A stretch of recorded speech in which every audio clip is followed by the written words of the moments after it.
Merdeka belajar wujud yang nyata. Raih mimpimu juga cita-cita.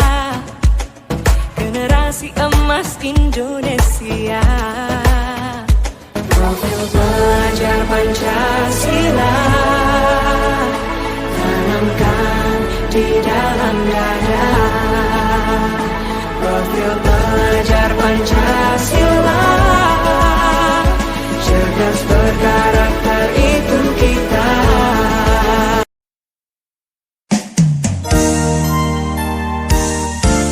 Smart Teacher, saya pikir, saya rasa, saya bisa.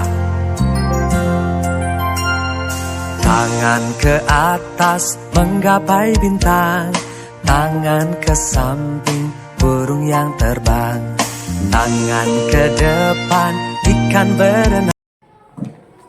Baiklah, Assalamualaikum warahmatullahi wabarakatuh.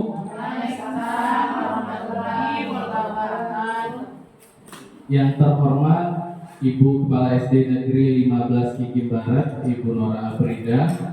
Yang terhormat Bapak Ibu Dewan Guru SD Negeri 15 Kiki Barat yang sempat hadir pada pagi hari ini.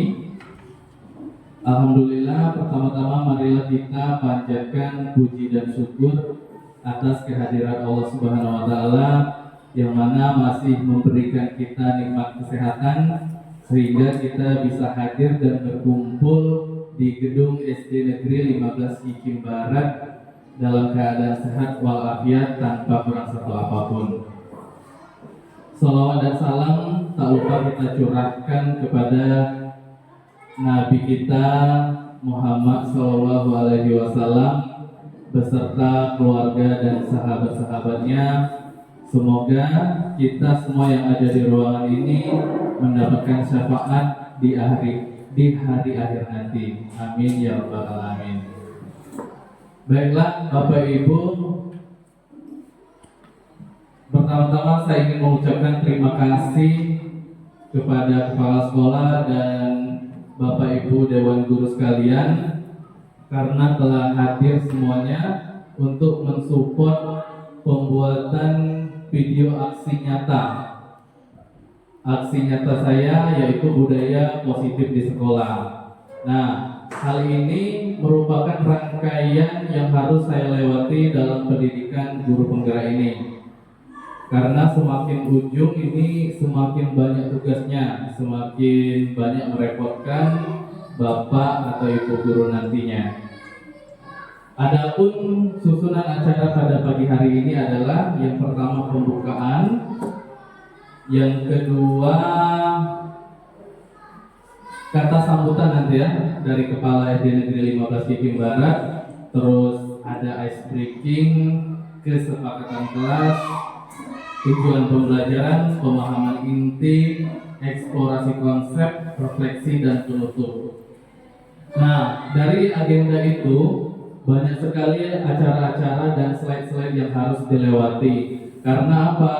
Karena kalau berdasarkan perintah dari fasilitator itu videonya harus dibuat 1 jam lebih. Bahkan kalau lihat di YouTube tuh ada yang sampai 2 jam ya. Jadi sebelumnya saya mohon maaf kalau di kelas ini nanti Bapak atau Ibu merasa bosan ataupun apa. Nah, untuk kegiatan-kegiatannya biasa saja ya, tidak usah misalnya harus terlihat rapi ataupun bagaimana. Ketika kita sedang misalnya menulis, ya sudah menulis. Kalau sedang membalas WhatsApp, silakan juga seperti itu, ya. Itu agenda pertama adalah pembukaan. Untuk membuka acara ini, mari kita sama-sama mengucapkan lafaz basmalah. Bismillahirrahmanirrahim. Acara yang kedua adalah kata sambutan dari Kepala SD Negeri 15 Kiki Barat kepada Ibu Nora Afrida. Saya persilakan. Assalamualaikum warahmatullahi wabarakatuh. Waalaikumsalam warahmatullahi wabarakatuh. Selamat pagi menjelang siang. Kalau dikatakan pagi ini masih pagi.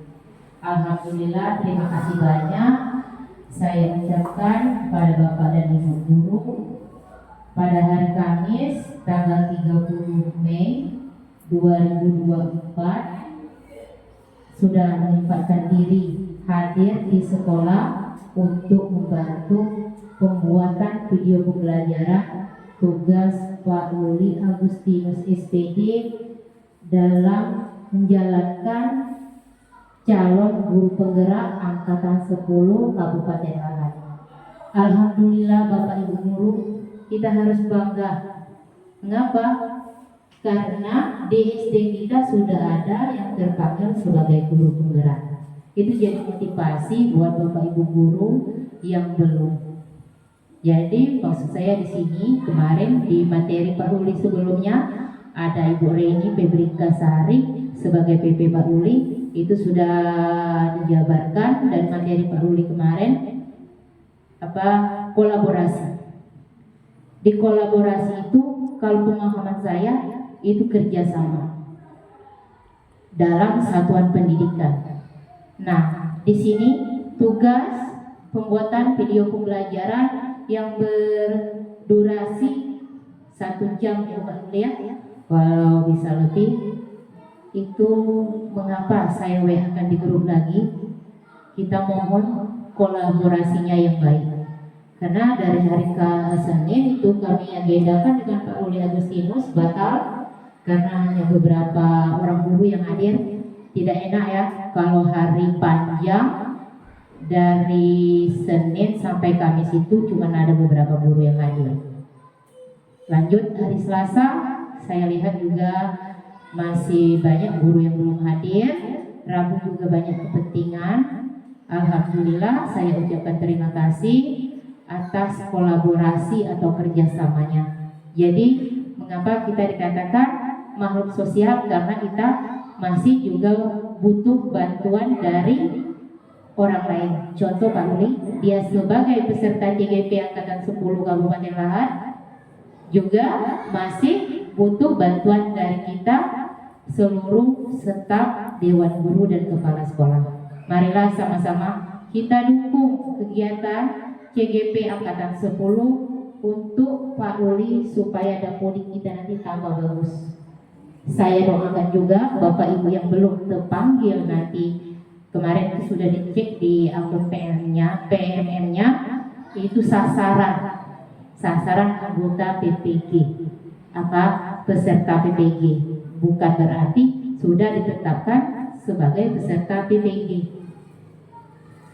Ya, itu saja yang dapat saya sampaikan. Tetap semangat Pak Uli untuk memperjuangkan CGP-nya sampai memperoleh sertifikat.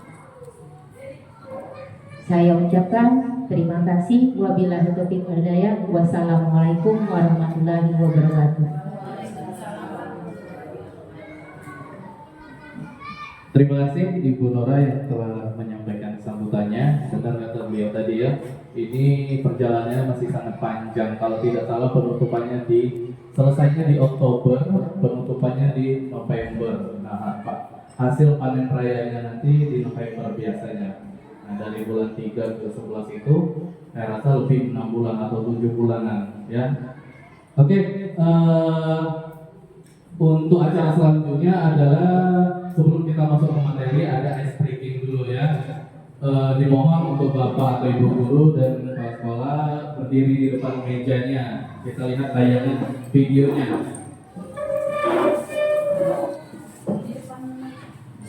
Ya, di depan meja sini.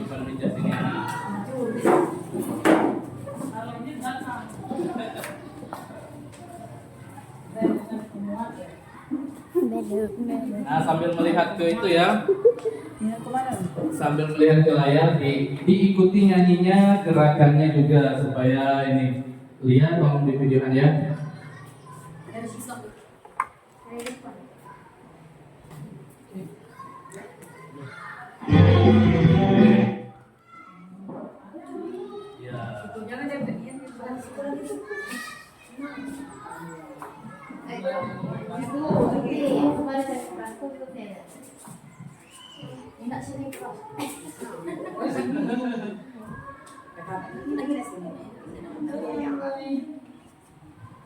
Jangan tetap melihat Paknya ya. Keliling ya ya. Ya, silakan ikuti.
Ya, tepuk tangan untuk kita semua. Silakan dulu, Bapak Ibu guru, terima kasih.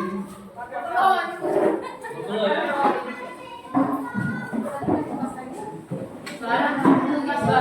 Dia muter-muter nih pas ya. Kalau lagi off ya tadi. Bulan tersiaran. Lu ini deh.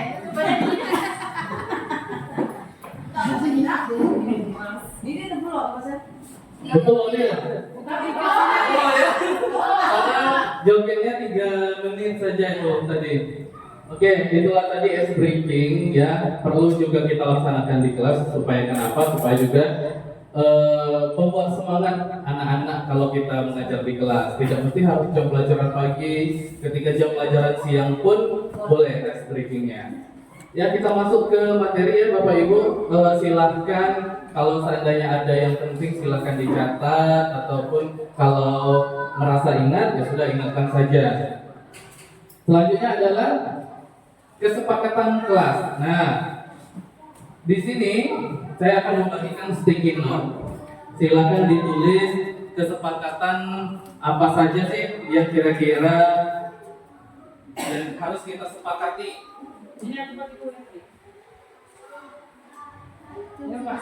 Ya boleh bagi ya.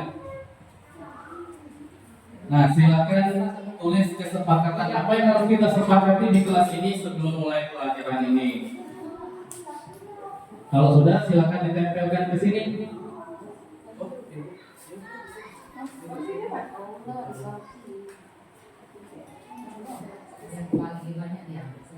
Boleh berisik. Ya, kesepakatan kelas.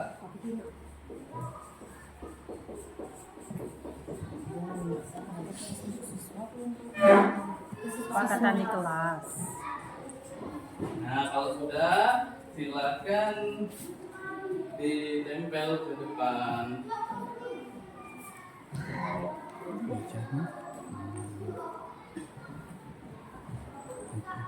Nanti dia nempel ini ya. Silakan Bu, tempel ke depan.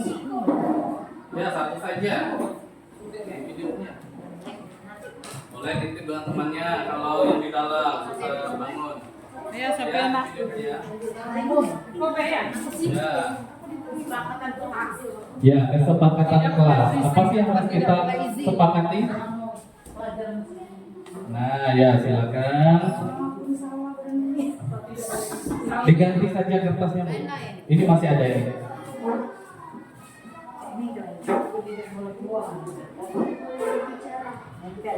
Nah, ya.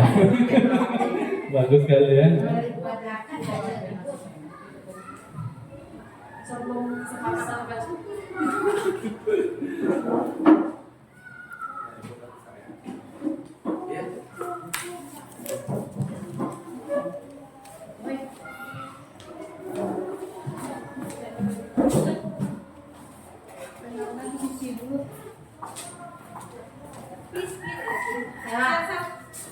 Silakan ditempelkan, Bu. Ya. Silakan.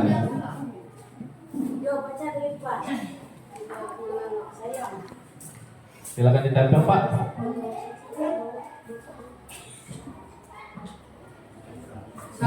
Dilipat saja, Pak. Dilipat seperti kuas nambauti ini nanti. Nah, ya.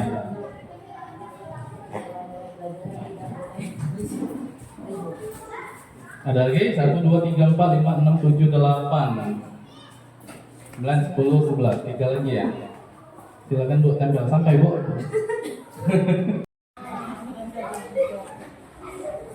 Oke. Kita bacakan ya kesepakatan kelas. Yang pertama itu ada, nah untung di sini tidak ada ditulis namanya ya. Tidak boleh berisik saat jam belajar. Oke, kita sepakati ya. Terus mengikuti materi dengan baik.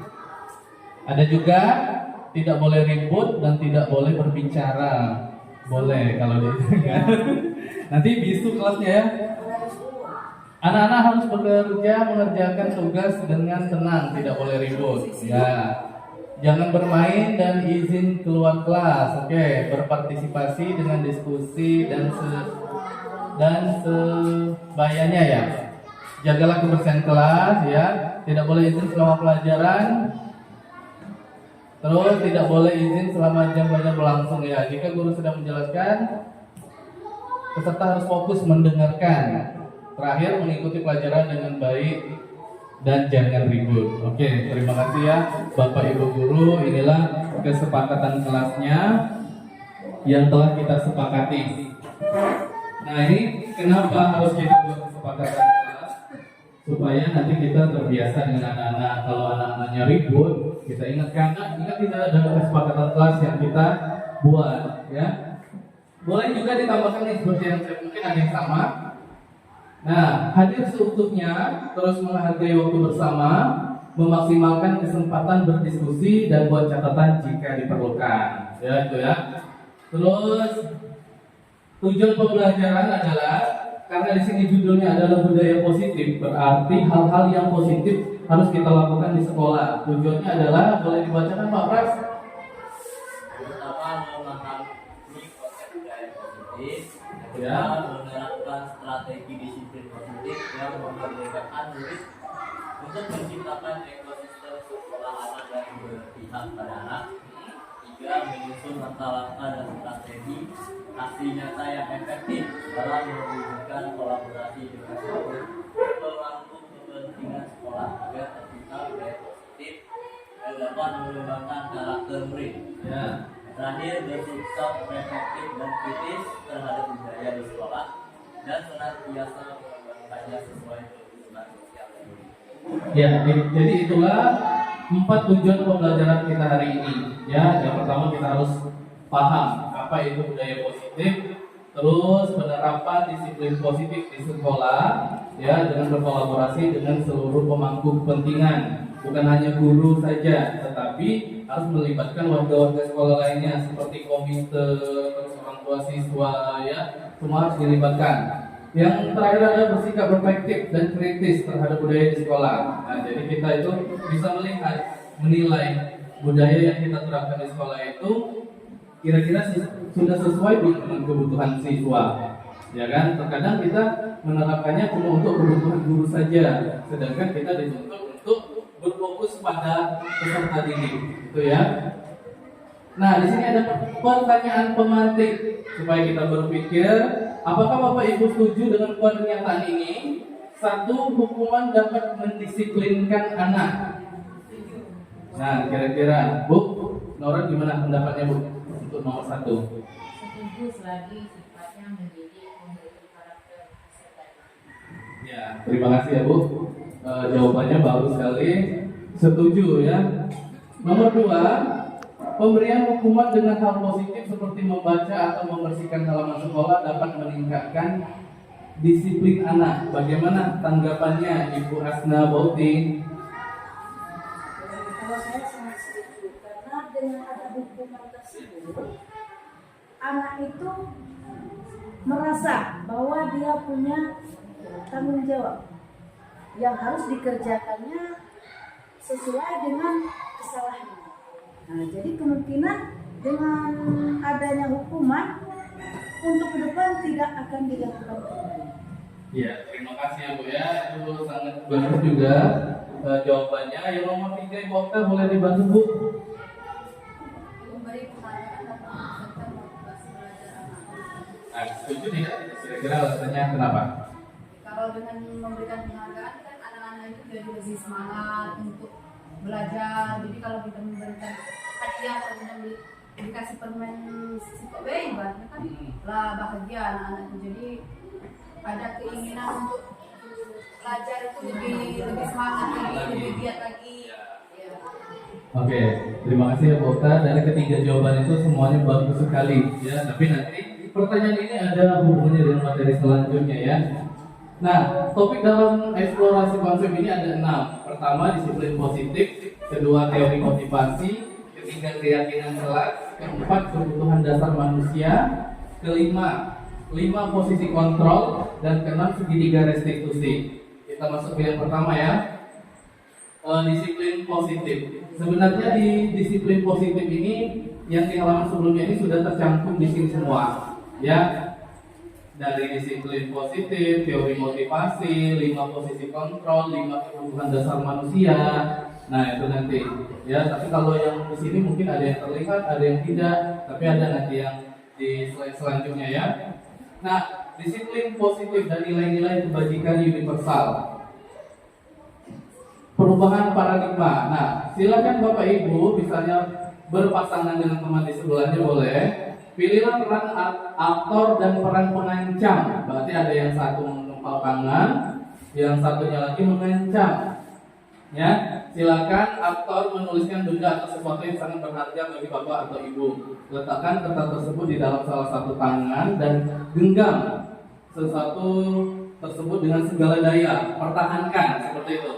Terus peran pengancam akan mencoba sekuat tenaga dengan berbagai mengancam, menghardik. Nah, maksudnya itu menghina ya, bolehlah. Merayu, menyuap, apa saja yang dapat membuka kepalan tangan. Nah, silakan. Kira-kira apa?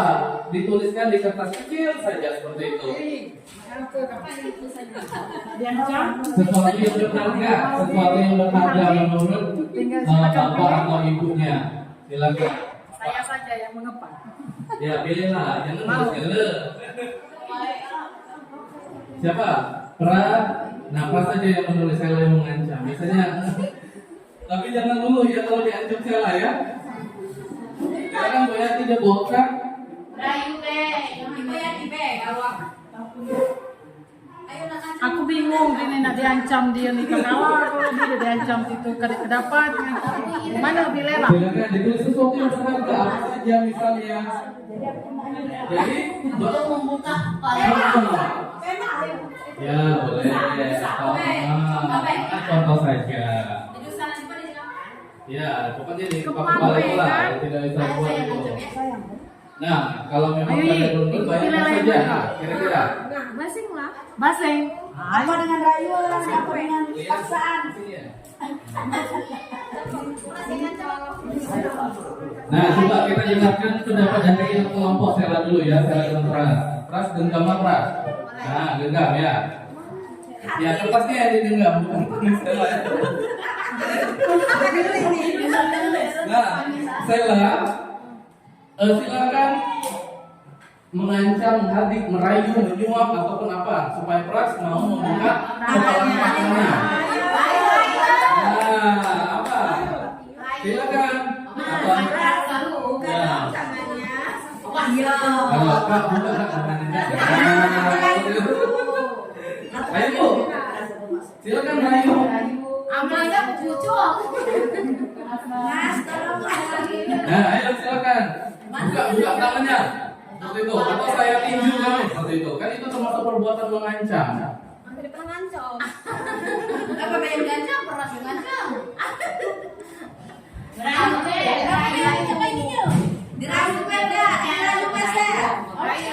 Ayo, silakan.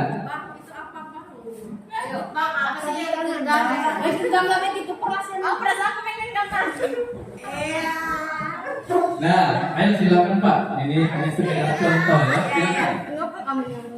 Nah, Mengancam boleh. boleh mengancam, merayu, menghadik ataupun apa. Ya,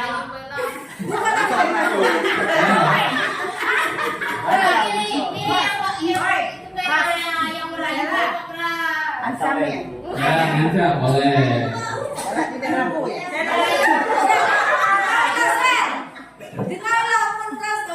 Ayo, silakan Pak. Ayo, tolong buka genggamannya. Dia merayu. Ya, kamu buka genggamannya. Bukan dengan pena satu ini. Nah, apa itu? Silakan. Pilih pena ini atau buka genggamannya.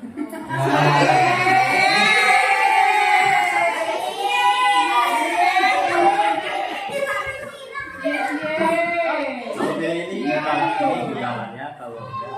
Nah, gimana? Stella mau tidak mau buka? Masih tetap tidak mau. Tetap tidak mau. Pendiriannya teguh. Mau. Oke, kita tepuk tangan untuk Stella dan Sapra ya. Nah, di situ ya, secara kita tidak sengaja kita mempertahankan apa yang berharga untuk kita. Seperti itu kan, terserah orang mau mengancam, menghadik, merayu atau menyuap, kita dengan keyakinan kita mempertahankan apa yang kita miliki menurut kita itu sangat berharga, entah itu keluarga, anak ataupun apa ya. Tapi itu contoh kecilnya saja ya. Nah itu. Nah, dari teori motivasi adalah teori yang mengulas mengenai motivasi serta mengelompokkannya menjadi beberapa bentuk dari kurun waktu ke waktu. Ya. Terus, sedangkan disiplin positif adalah menumbuhkan disiplin yang didorong dalam diri anak tanpa hukuman dan hadiah.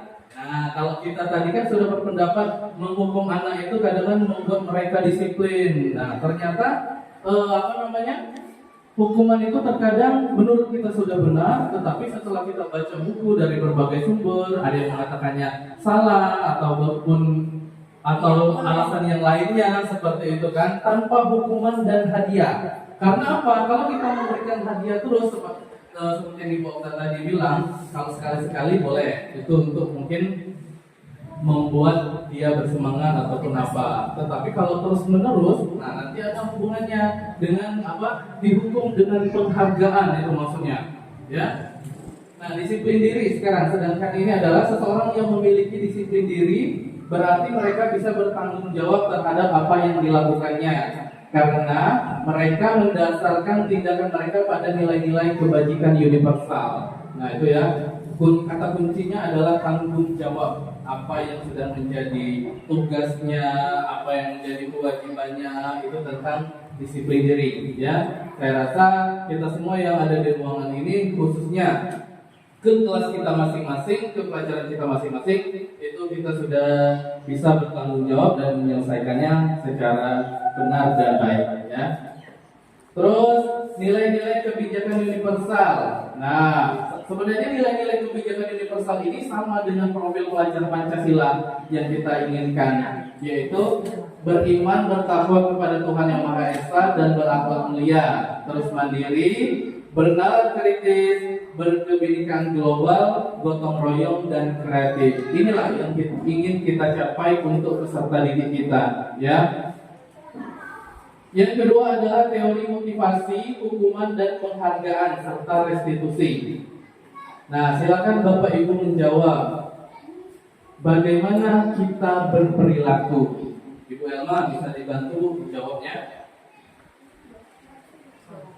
Ibu menjawab bagaimana kita berperilaku.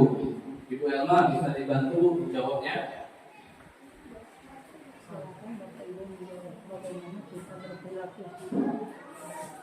Berperilaku dalam keseharian.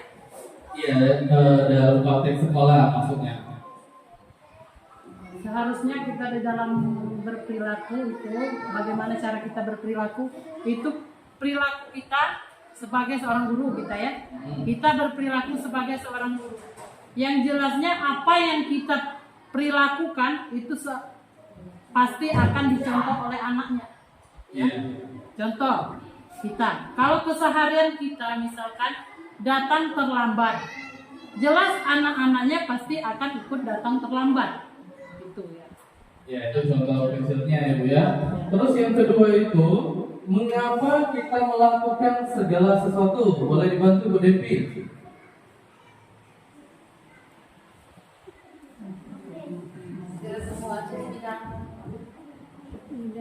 Sekolah. Di kelas lah. Iya. Ya, karena kita harus melakukan, terutama di bidang pelajaran ya. Kita harus tanggung jawab melakukan kegiatan sesuatu itu dengan misalnya biar anak-anak itu bertanggung jawab juga. Gitu. Oke. Berarti apa namanya? Mengapa kita melakukan sesuatu? Untuk mengajarkan tanggung jawab berarti ya menurut Bu Devi. Nomor 3, Ibu Seni, boleh Bu? Apakah kita melakukan sesuatu karena ada dorongan dari lingkungan atau ada dorongan dari orang lain? Melakukan sesuatu. Itu yang penting ada dari kita sendiri. Itu yang paling penting. Berarti tidak dipengaruhi orang lain. Iya. Tapi ada saat-saat tertentu mungkin orang lain berpengaruh. Apa yang kita ambil? Oke, tindakan kita ambil ya. Oke. Terkadang yang membuat kita melakukan sesuatu karena kita menghindari rasa sakit atau ketidaknyamanan. Terkadang kita juga melakukan sesuatu untuk mendapatkan apa yang kita mau, ya kan? Berarti kita ibaratnya itu kalau kasar itu menghalalkan segala cara untuk mendapatkan apa yang kita mau. Tetapi kadang apa yang kita dapatkan tersebut belum tentu itu yang terbaik untuk kita. Nah, bagaimana menurut Anda? Siapa nih yang belum? Ibu ini.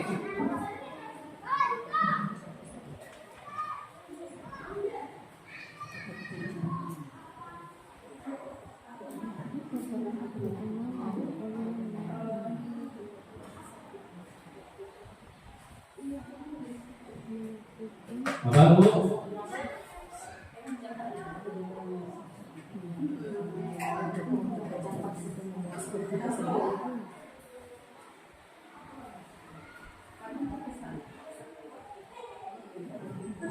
Dalam keadaan terpaksa misalnya ya, mungkin dari rasa sakit atau tidak nyamanan.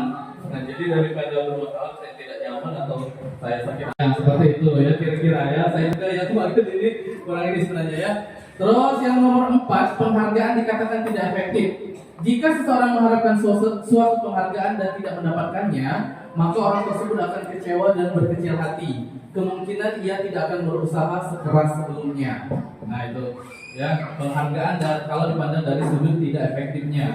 Ya, ketika dia tidak mendapatkan, maka mungkin dia kecewa. Jadi malas lagi lah, acuh tak acuh ke depannya. Ya, seperti itu. Nomor 5, dikatakan juga bahwa penghargaan merusak hubungan. Sebagai contoh, jika seseorang diberi penghargaan atau dipuji di depan banyak orang, maka yang lain akan merasa iri. Mungkin saja sebagian dari mereka tidak menyukai orang yang diberikan penghargaan tersebut.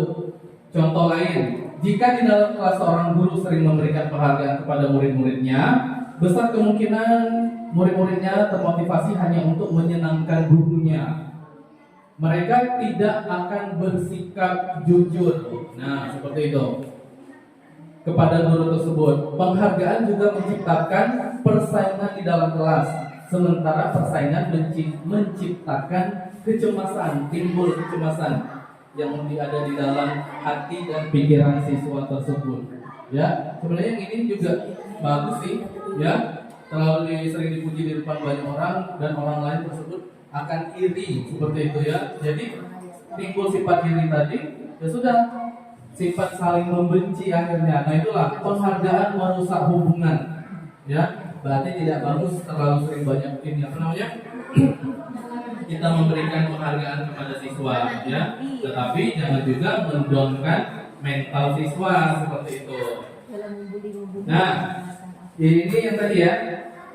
Kalau yang Ibu Okta tadi, yang katanya Pak Joko tadi ya, terhadap Zainab itu hukuman, ya kan? Nah, bisa kita lihat tindakan guru. Lari mengelilingi lapangan basket 2 kali karena terlambat hadir di sekolah, itu termasuk hukuman. Terus menggantikan kertas tugas teman yang telah dicoret-coret, itu termasuk konsekuensi. Murid disuruh untuk mengenakan sepatu seharian di sekolah karena tidak mengenakan sepatu hitam, itu termasuk hukuman. Maksudnya yang beda sepatunya, ya. Ya. Nah, antara hukuman dan konsekuensi juga berbeda, beda tipis. Ya, 11-12 lah, masih adik-beradik atau orang itu ya. Nah, hukuman itu sesuatu yang menyakitkan yang harus terjadi, yang diterima anak-anak. Sedangkan konsekuensi itu sesuatu yang harus terjadi. Bisa jadi kan tidak menyakitkan, seperti yang kasus nomor 2 ini, menggantikan kertas tugas teman yang telah dicoret. Ya, dia telah mencoret kertas temannya, ya dia harus mengganti, ya kan? Itu konsekuensi tanpa menyakitkan dia. Kalau hukuman tadi sesuatu yang menyakitkan harus terjadi karena itu dia melanggar peraturan yang seperti itu, ya. Lari mengelilingi lapangan basket 2 kali karena terlambat hadir di sekolah. Nah, dia terlambat hadir, hukumannya ya pasti itu mengelilingi lapangan basket. Nah, lari mengelilingi lapangan basket itulah menyakitkan buat yang melakukan, karena itulah disebut hukuman tadi, ya.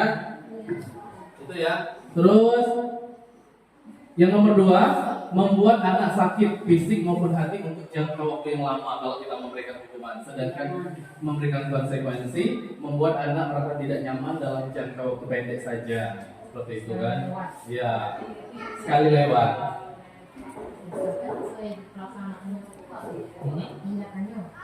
Banyak bu. Tindakannya kan kalau sesuatu yang menyakitkan harus terjadi. Tadi kan disuruh lari. Nah, kalau konsekuensi sesuatu yang harus terjadi. Iya, tetapi poin nomor 2, membuat anak merasa tidak nyaman dalam jangka waktu pendek. Jadi dari hukuman, perbedaan dari hukuman itu kan sebenarnya 12. Konsekuensi.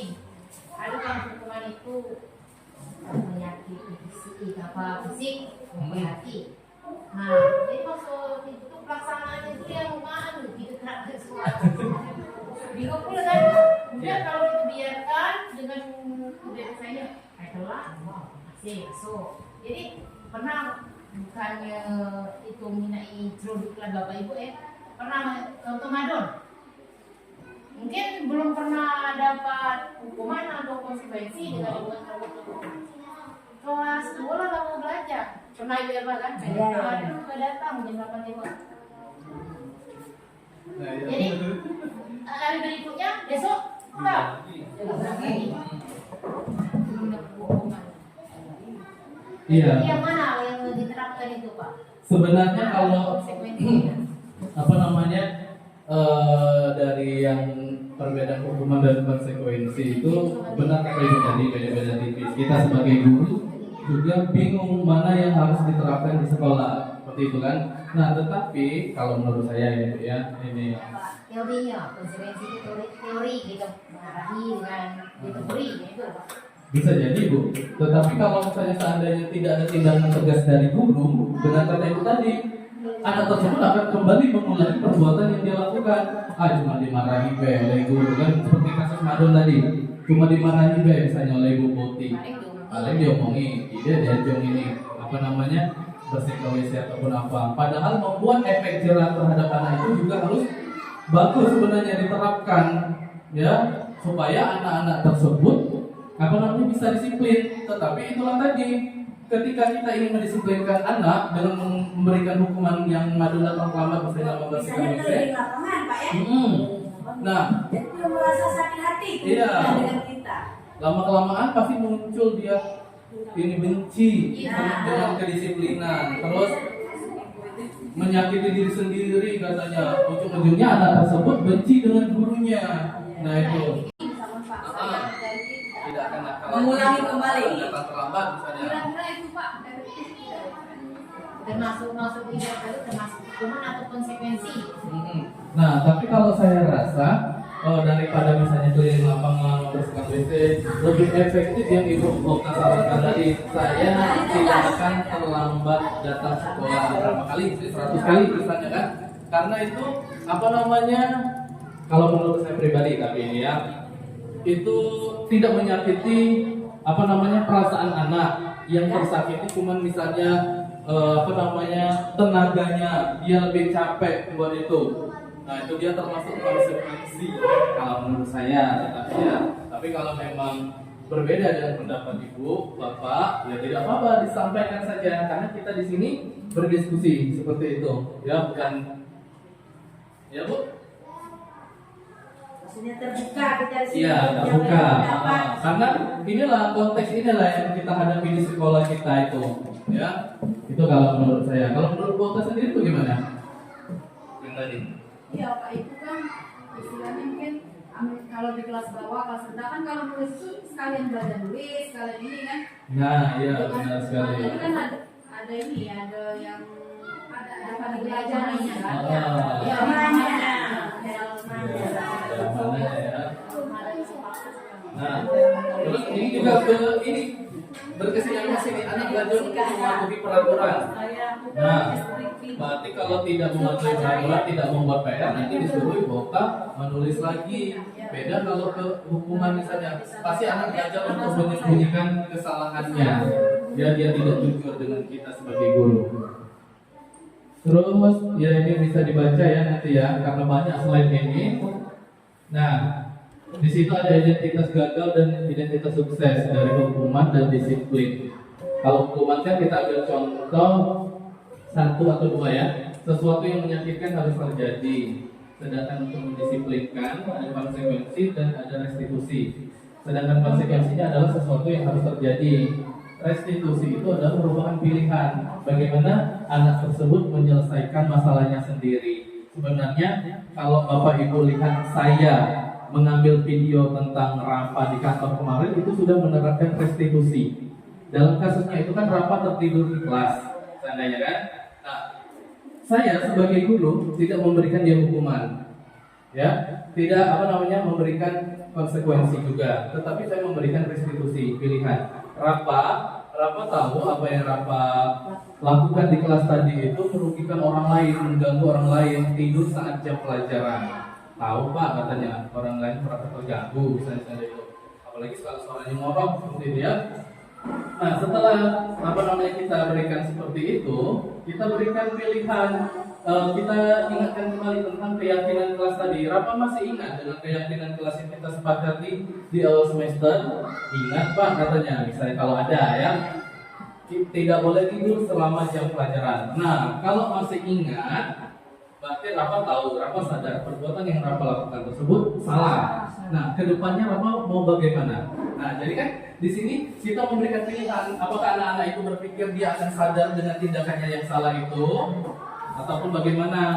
Ya. Nah, tetapi kalau memang anak itu sadar, iya Pak, saya sadar seperti itu. Kedepannya mau bagaimana? Saya tidak akan mengulangi perbuatan saya lagi Pak. Mereka sadar sendiri tanpa kita memberi hukuman dan konsekuensi. Ya sudah, berarti kalau kamu memang sadar dengan apa yang kamu lakukan dan tidak akan mengulanginya lagi, sanggup ya tidak mengulanginya lagi, tetap kita harus tegaskan sanggup untuk tidak mengulanginya lagi, sanggup Pak. Ya kalau memang sanggup silakan kembali ke kelas dan lanjutkan. Nah mungkin seperti itu cara yang bisa kita lakukan supaya anak-anak tersebut tidak merasa dihukum, tidak merasa diberikan konsekuensi atas tindakan yang mereka lakukan. Ya, tetapi ketika kita memberikan restitusi atau pilihan kepada anak, jangan lupa kita menanyakan kenapa rapat tidur di kelas tadi, alasannya kenapa? Tidur malam atau sakit. Nah, tidur malamnya itu gara-gara apa? Main HP. Nah, seperti itu ya. Jadi jangan dilakukan kembali. Kurangi tidurnya, bukan kurangi main HP-nya, kurangi tidurnya. Ya. Nah, seperti itu ya, Bapak Ibu. Selanjutnya adalah keyakinan kelas. Sama saja sih sebenarnya dalam kesepakatan kelas kita ingatkan kepada murid kita, biasanya sih di awal semester atau di awal pelajaran juga boleh, seandainya seperti itu ya. Biasanya kalau kita sudah membuat keyakinan kelas di awal semester, anak-anak juga ingat apa sih yang boleh dilakukan di kelas dan tidak boleh dilakukan kelas saat jam belajar misalnya. Nah, keyakinan kelas merupakan sesuatu yang dapat diterapkan di lingkungan kelas tersebut. Ya, seperti inilah kita ini tadi buat. Ada yang tidak boleh berisik selama jam belajar. Nah, banyak. Jadi, kalau ada yang berisik nanti, misalnya Sela nih, Bu Sela yang berisik. Bu Sela, masih ingat tidak dengan keyakinan kelas yang kita pernah buat? Masih. Kalau masih apa? Nah, itu. Nah, berarti kan misalnya Ibu Sela jika dia melanggar, kita ingatkan kembali untuk diperbaiki. Seperti itu ya. Keyakinan kelas dapat diterapkan untuk membangun budaya positif di lingkungan sekolah. Dengan adanya keyakinan kelas di setiap kelas, diharapkan mampu mewujudkan tujuan dari pendidikan yang lebih berorientasi kepada nilai luhur Pancasila atau profil pelajar Pancasila. Nah, itu ya yang kita inginkan. Terkadang ini juga berbicara tentang profil pelajar Pancasila. Ya, kalau kita ingatkan kan Pancasila itu 5 sila itu dari ketuhanan yang Maha Esa sampai keadilan sosial itu.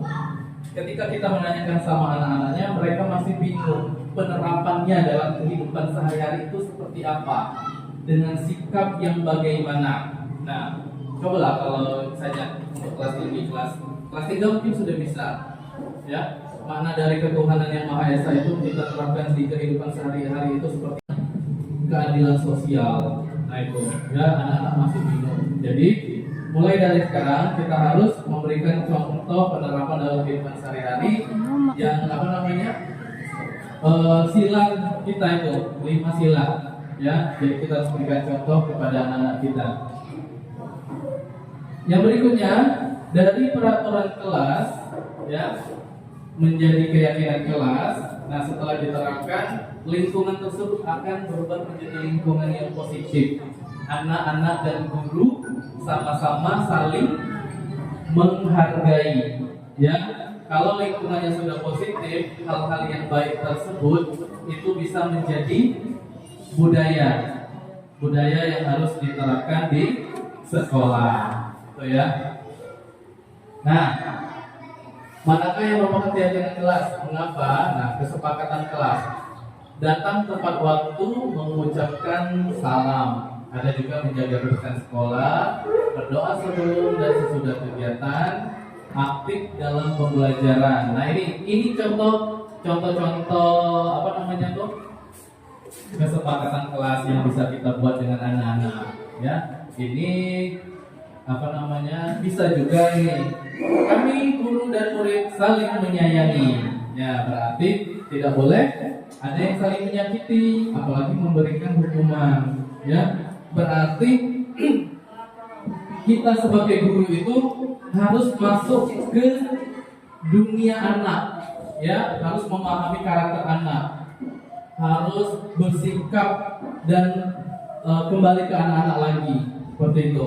Ya. kami murid yang semangat belajar. Nah, semangat, jangan lupa kata-kata semangat ini selalu diberikan kepada murid setiap harinya. Ya, terkadang guru ini murid itu hanya katakanlah misalnya Pak Pras diidolakan di sekolah, contoh. Ya, terkadang murid itu sudah merasa senang ketika disuruh Pak Pras, misalnya, nah sebenarnya tolong isi air WC-nya. Nah, karena anak tersebut mengidolakan gurunya, apapun yang diperintahkan gurunya, itu dia senang. Nah, seperti itu, ya. Makanya itu tadi, terus berikan semangat kepada muridnya. Yang terakhir, kami murid yang peduli dengan teman-teman. Jangan diajarkan murid untuk saling membenci ataupun ketika ada yang salah jawab, yang lain seperti itu. Ya, jangan dibiarkan seperti itu. Yang keempat, kebutuhan dasar manusia dan dunia berkualitas. Nah, pertanyaan pemantinya boleh dibacakan Pak Pras? Bapak Luli, wali kelas 5 sekolah dasar, sedang bingung menghadapi ulah salah satu muridnya di kelasnya, Reno. Beberapa anak di kelas 5 telah datang padanya dan mengeluhkan Reno yang seringkali meminta bekal makan mereka dengan paksa, bahkan terkadang mencuri bekal minumannya. Ya. Jika Bapak atau Ibu menghadapi situasi seperti Bapak Luli, apa yang akan Bapak atau Ibu lakukan? Nah, apa yang akan Bapak Ibu lakukan? Siapa yang bisa memberikan tanggapannya? Dari yang pertanyaan nomor 1. Realistis sekali ini ya. Apa? Kira-kira siapa yang bisa memberikan? Ibu?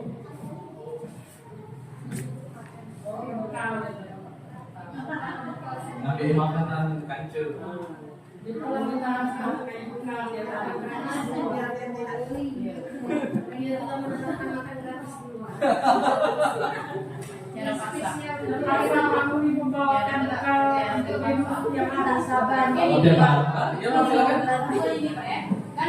kelas itu kan banyak, kan ada alasan tersendiri. Kita di rumah orang tuanya tidak aku memang tenaga tidak mampu, jadi tidak sesuai yang lain tadi. Sebelum Reno maksa-maksa itu mungkin kita bisa diberikan sesendok atau dikasih pil setiap hari kok minta ini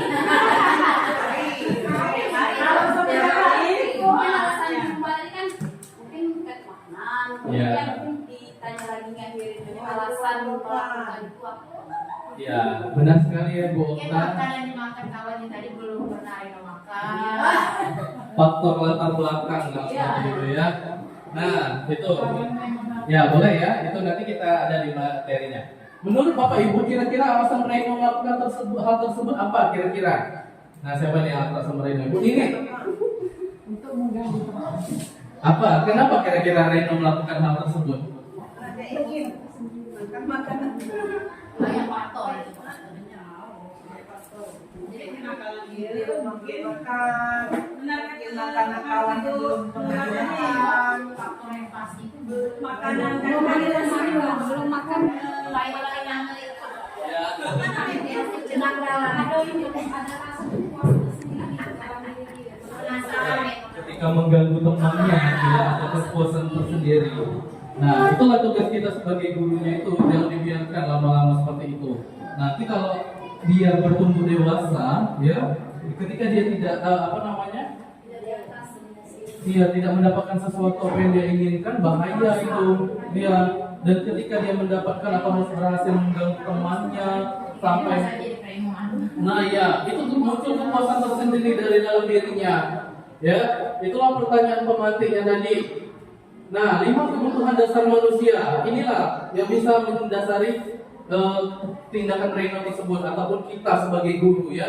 5 kebutuhan dasar manusia adalah 1 kebutuhan untuk bertahan hidup atau survival ya. Yang kedua, kasih sayang dan rasa diterima. Nah, pasti semuanya butuh kasih sayang dan diterima oleh lingkungannya. Yang ketiga adalah kebebasan atau freedom. Yang keempat, kesenangan atau fun. Dan yang kelima, tindakan Reno tersebut ataupun kita sebagai guru ya. 5 kebutuhan dasar manusia adalah 1 kebutuhan untuk bertahan hidup atau survival ya.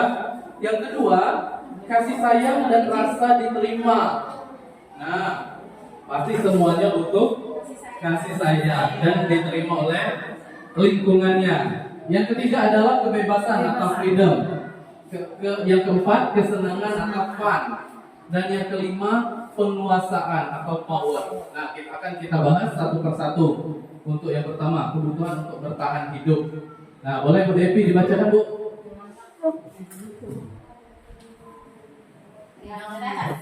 Ya, 1 kebutuhan untuk bertahan hidup, survival.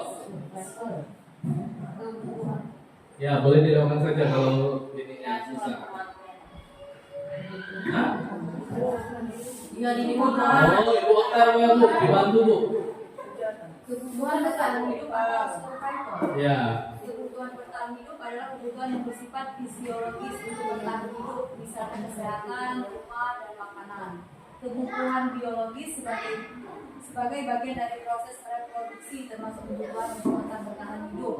Komponen psikologis pada kebutuhan ini meliputi kebutuhan akan perasaan aman. Nah, itu jadi itulah ya kebutuhan untuk bertahan hidup, dari rumah, kesehatan, makanan, itulah yang kita butuhkan untuk bertahan hidup ya. Nah, dari bertahan hidup itu juga ada juga yang namanya kebutuhan biologis. Nah, ini kan memang bagian dari proses reproduksi untuk kita tetap bertahan hidup. Nah, kita sebagai manusia suatu saat pasti akan mati seperti itu, meninggal. Nah, untuk mempertahankan hidup dari keturunan kita, misalnya ya itu tadi kebutuhan biologis itu tadi, ialah ada anak kita nanti yang bisa melanjutkan perjuangan kita sebagai guru misalnya ya, gitu. Terus untuk yang kebutuhan kedua, kasih sayang dan rasa diterima. Contohnya, ibu guru tidak menyapaku hari ini padahal aku pakai jepit rambut baru. Nah, iya, minta puji, rasa kasih sayang. Dinda menginginkan cinta dan kasih sayang. Dinda ingin mendapatkan perhatian dari gurunya. Itu contoh untuk yang ke siswanya. Ya, 5 kebutuhan dasar manusia tadi. Dan yang ketiga, kebebasan atau freedom. Dinda juga berbicara, aku bosan. Masa belajarnya cuma begitu-gitu aja, dengerin ibu guru aja. Nah, maksudnya dia merasa tidak tidak nyaman. Teacher center tadi, dia mendengari gurunya saja. Dia tidak diberikan kebebasan untuk menyampaikan pendapat, mungkin seperti itu ya. Dan pembelajaran yang dilaksanakan kurang menarik bagi siswa tersebut.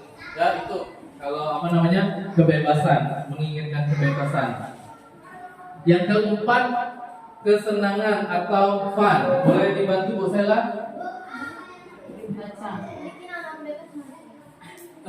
Bu Sela ini bantu. Ibu guru bilang aku tidak boleh bersenandung sewaktu mengerjakan tugas. Katanya kelas harus tenang, tidak ada suara, kan enggak seru jadinya. Dinda menginginkan kesenangan. Mungkin dengan belajar sambil bernyanyi dia bisa tetap belajar di kelas. Nah, itu ya. Ya, karakter anak-anak tadi beda-beda itu tadi. Ya, ada yang nyamannya dia mengerjakan tugas sambil nyanyi-nyanyi kecil. Nah, di sini gurunya tidak tidak mengizinkan. Ya, padahal dia menginginkan kesenangan. Mungkin kan dengan bernyanyi-nyanyi tersebut, ya siswa bisa betah belajar di kelas. Ya, lebih rileks ataupun apa lagi. Misalkan keluar masuk kelas, contoh di kelas 1 Rasel, Meli. Mungkin dengan tindakan tersebut dia akan bisa berdampak ke depan ya. Itu kan kesenangan, bukan kesenangan pada waktu jam pelajaran. Mungkin dia termasuk yang ini Bu. Nah, untuk kasih sayang tadi dia. Oh, jadi perlu ditegur Meli, Ya. Rasel keluar masuk. Sini nggak kenapa? Jadi ibu gurunya harus Pasti lihat bukunya Pak. Siswa yang lain sudah selesai semua, sampai 10 tulis, dia selalu belajar Oh, berarti dari sini dia berkaitan dengan dua. Iya. Sayang dan diterima. Berarti Meli dan Rasel Ya mungkin kasih sayangnya dalam bentuk seperti itu, pendekatan secara intens oleh guru kelasnya. Atau bisa jadi kalau Bu mau ke WC, sini nak ibu antar nak. Bu sudah ibu cuci. Ya seperti itu. Mau tidak mau tak? Kalau anak TK Itu ya. Nah, ya tuh benar sekali ya yang Ibu Nora bilang tadi ya. Itu kalau harus tadi lakukan. ya karena ada istilahnya guru menghamba pada murid. Menghamba itu bukan berarti menyembah, nurut omongan murid. Nah, seperti itu. Iya. Tetapi tetap dalam apa namanya konteks positif tadi, ya. Terus yang terakhir penguasaan atau power. Nah, aku sebel gambarku tidak rapi. Malah ibu guru nunjukin ke teman-teman di kelas. Nah, Dinda menginginkan penguasaan. Dia tidak ingin guru menunjukkan hal-hal yang menurut dia tidak layak. Banyak, sering. Kira-kira pernah tidak? Kita lakukan. Sering. Hah? Pernah ya? Pernah. Nah itu. Jadi apa namanya? Secara tidak sadar anak-anak kita itu butuh penguasaan atau kekuasaan sebenarnya. Ya, sebenarnya kekuasaan itu setiap orang pasti butuh. Ya. Baik itu misalnya apa namanya? Di kelas. Kalau di kelas kan yang berkuasa guru kelasnya. Nah, kalau di sekolah misalnya kepala sekolah yang berkuasa seperti itu kan. Tambah ke tingkat-tingkat yang selanjutnya, maksud saya seperti itu ya. Nah, bisa juga di apa namanya? Digambarkan seperti ini. Intinya sama saja, ada 5 kebutuhan dasar manusia. Yang pertama tadi adalah bertahan hidup, kasih sayang dan rasa diterima, kesenangan, kebebasan, dan penguasaan. Itu yang kita inginkan, ya. Terus ada juga, nah sudah belajar kelima, berarti ada sisa satu lagi. Posisi kontrol, 5 posisi kontrol kita sebagai guru, ya. Boleh dibantu Pak Pras dibaca Pak. Pak Pras ini kuat suaranya. Melalui serangkaian riset yang berdasarkan pada teori kontrol, Dr. William Besser, dosen, berkesimpulan ada 5 posisi kontrol yang diterapkan seorang guru, orang tua ataupun atasan dalam melakukan kontrol. 5 posisi kontrol tersebut adalah 1. Penghukum, 2. Membuat rasa bersalah, 3. Teman, 4. Memantau, dan 5. Manajer. Nah, terima kasih Pak Pras. 5 posisi kontrol kita sebagai guru, ya.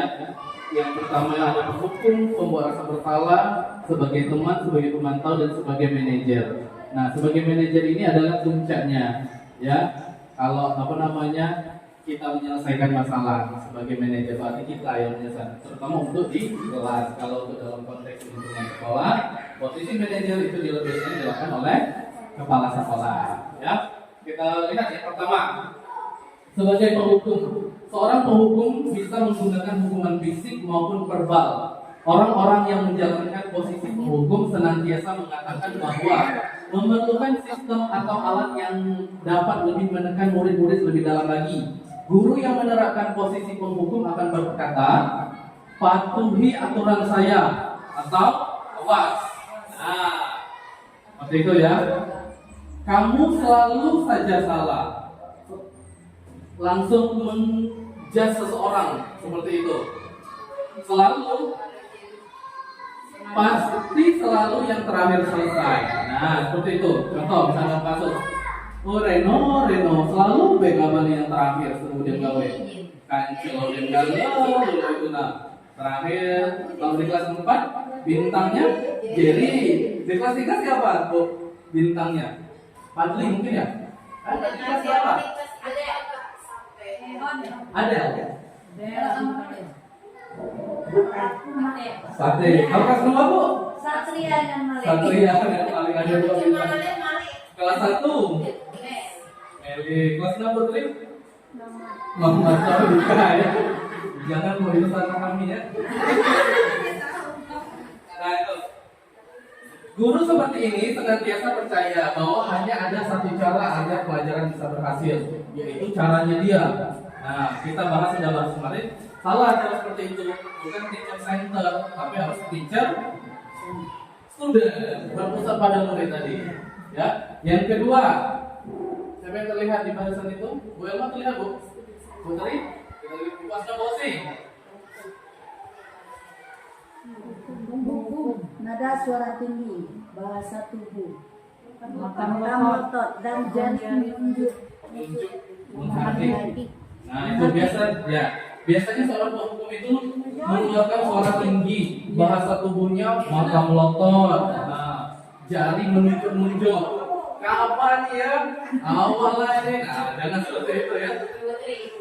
Nah, terlambat pasti terlambat lagi. Selalu datang terlambat seperti itu, sampai tangan di sini mata melotot dulu kan. Nah, itu takut muridnya. Kapan bisa datang tepat waktu seperti itu? Ya, terus, nah dari muncul kasus ini, tanyakan kepada diri kita, bagaimana perasaan murid bila guru berbicara seperti itu pada saat muridnya datang terlambat? Nah, otomatis dia diam, takut, dia mati, dia gemel, dia sedikit menurutnya. Nah itu kemungkinan murid akan marah dan mendendam atau bersifat agresif. Bisa jadi sesudah kembali duduk, murid tersebut akan mencoret-coret bukunya atau meja tulisnya. Lebih buruk lagi, sepulang sekolah murid melihat motor atau mobil bapak ibu guru dan akan menggores kendaraan tersebut dengan paku misalnya, karena dendam tadi, ya kan? Duduklah cari pucuk motor ibu putih, ya? Karena apa itu kemarin, Bu? Iya, jadi. Ya, Bu. Datanglah ibu putih sebagai penghukum. Jari. Nah itu ya, itu sekedar intermezzo saja ya, supaya kita bisa berefleksi kedepannya lebih baik lagi. Ini bahaya kalau murid sudah mempunyai sifat pendendam seperti ini. Nah iya, Deka. Nah iya, Deka Anggara, murid kelas 5 sendiri ya. Ya, saya dibawakannya pisau. Terus posisi kedua, membuat merasa bersalah.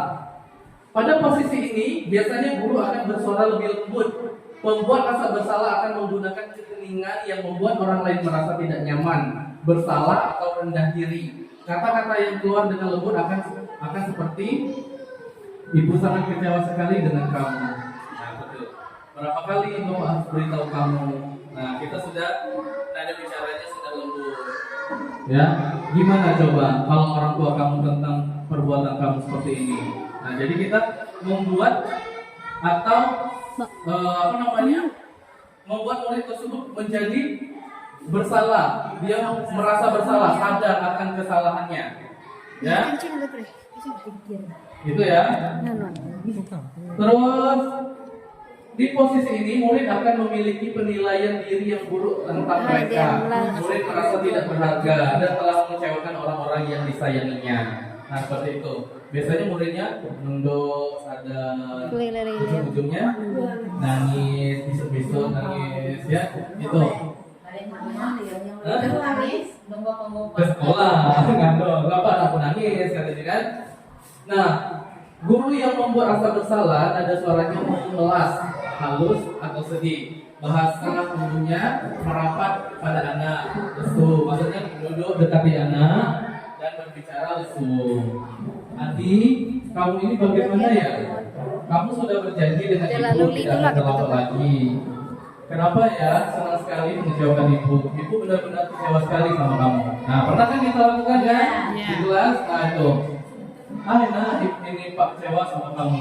Masa baru ditinggal sebentar lah ibu, seperti itu kan? Nah, bagaimana perasaan murid bila ditegur dengan cara seperti ini?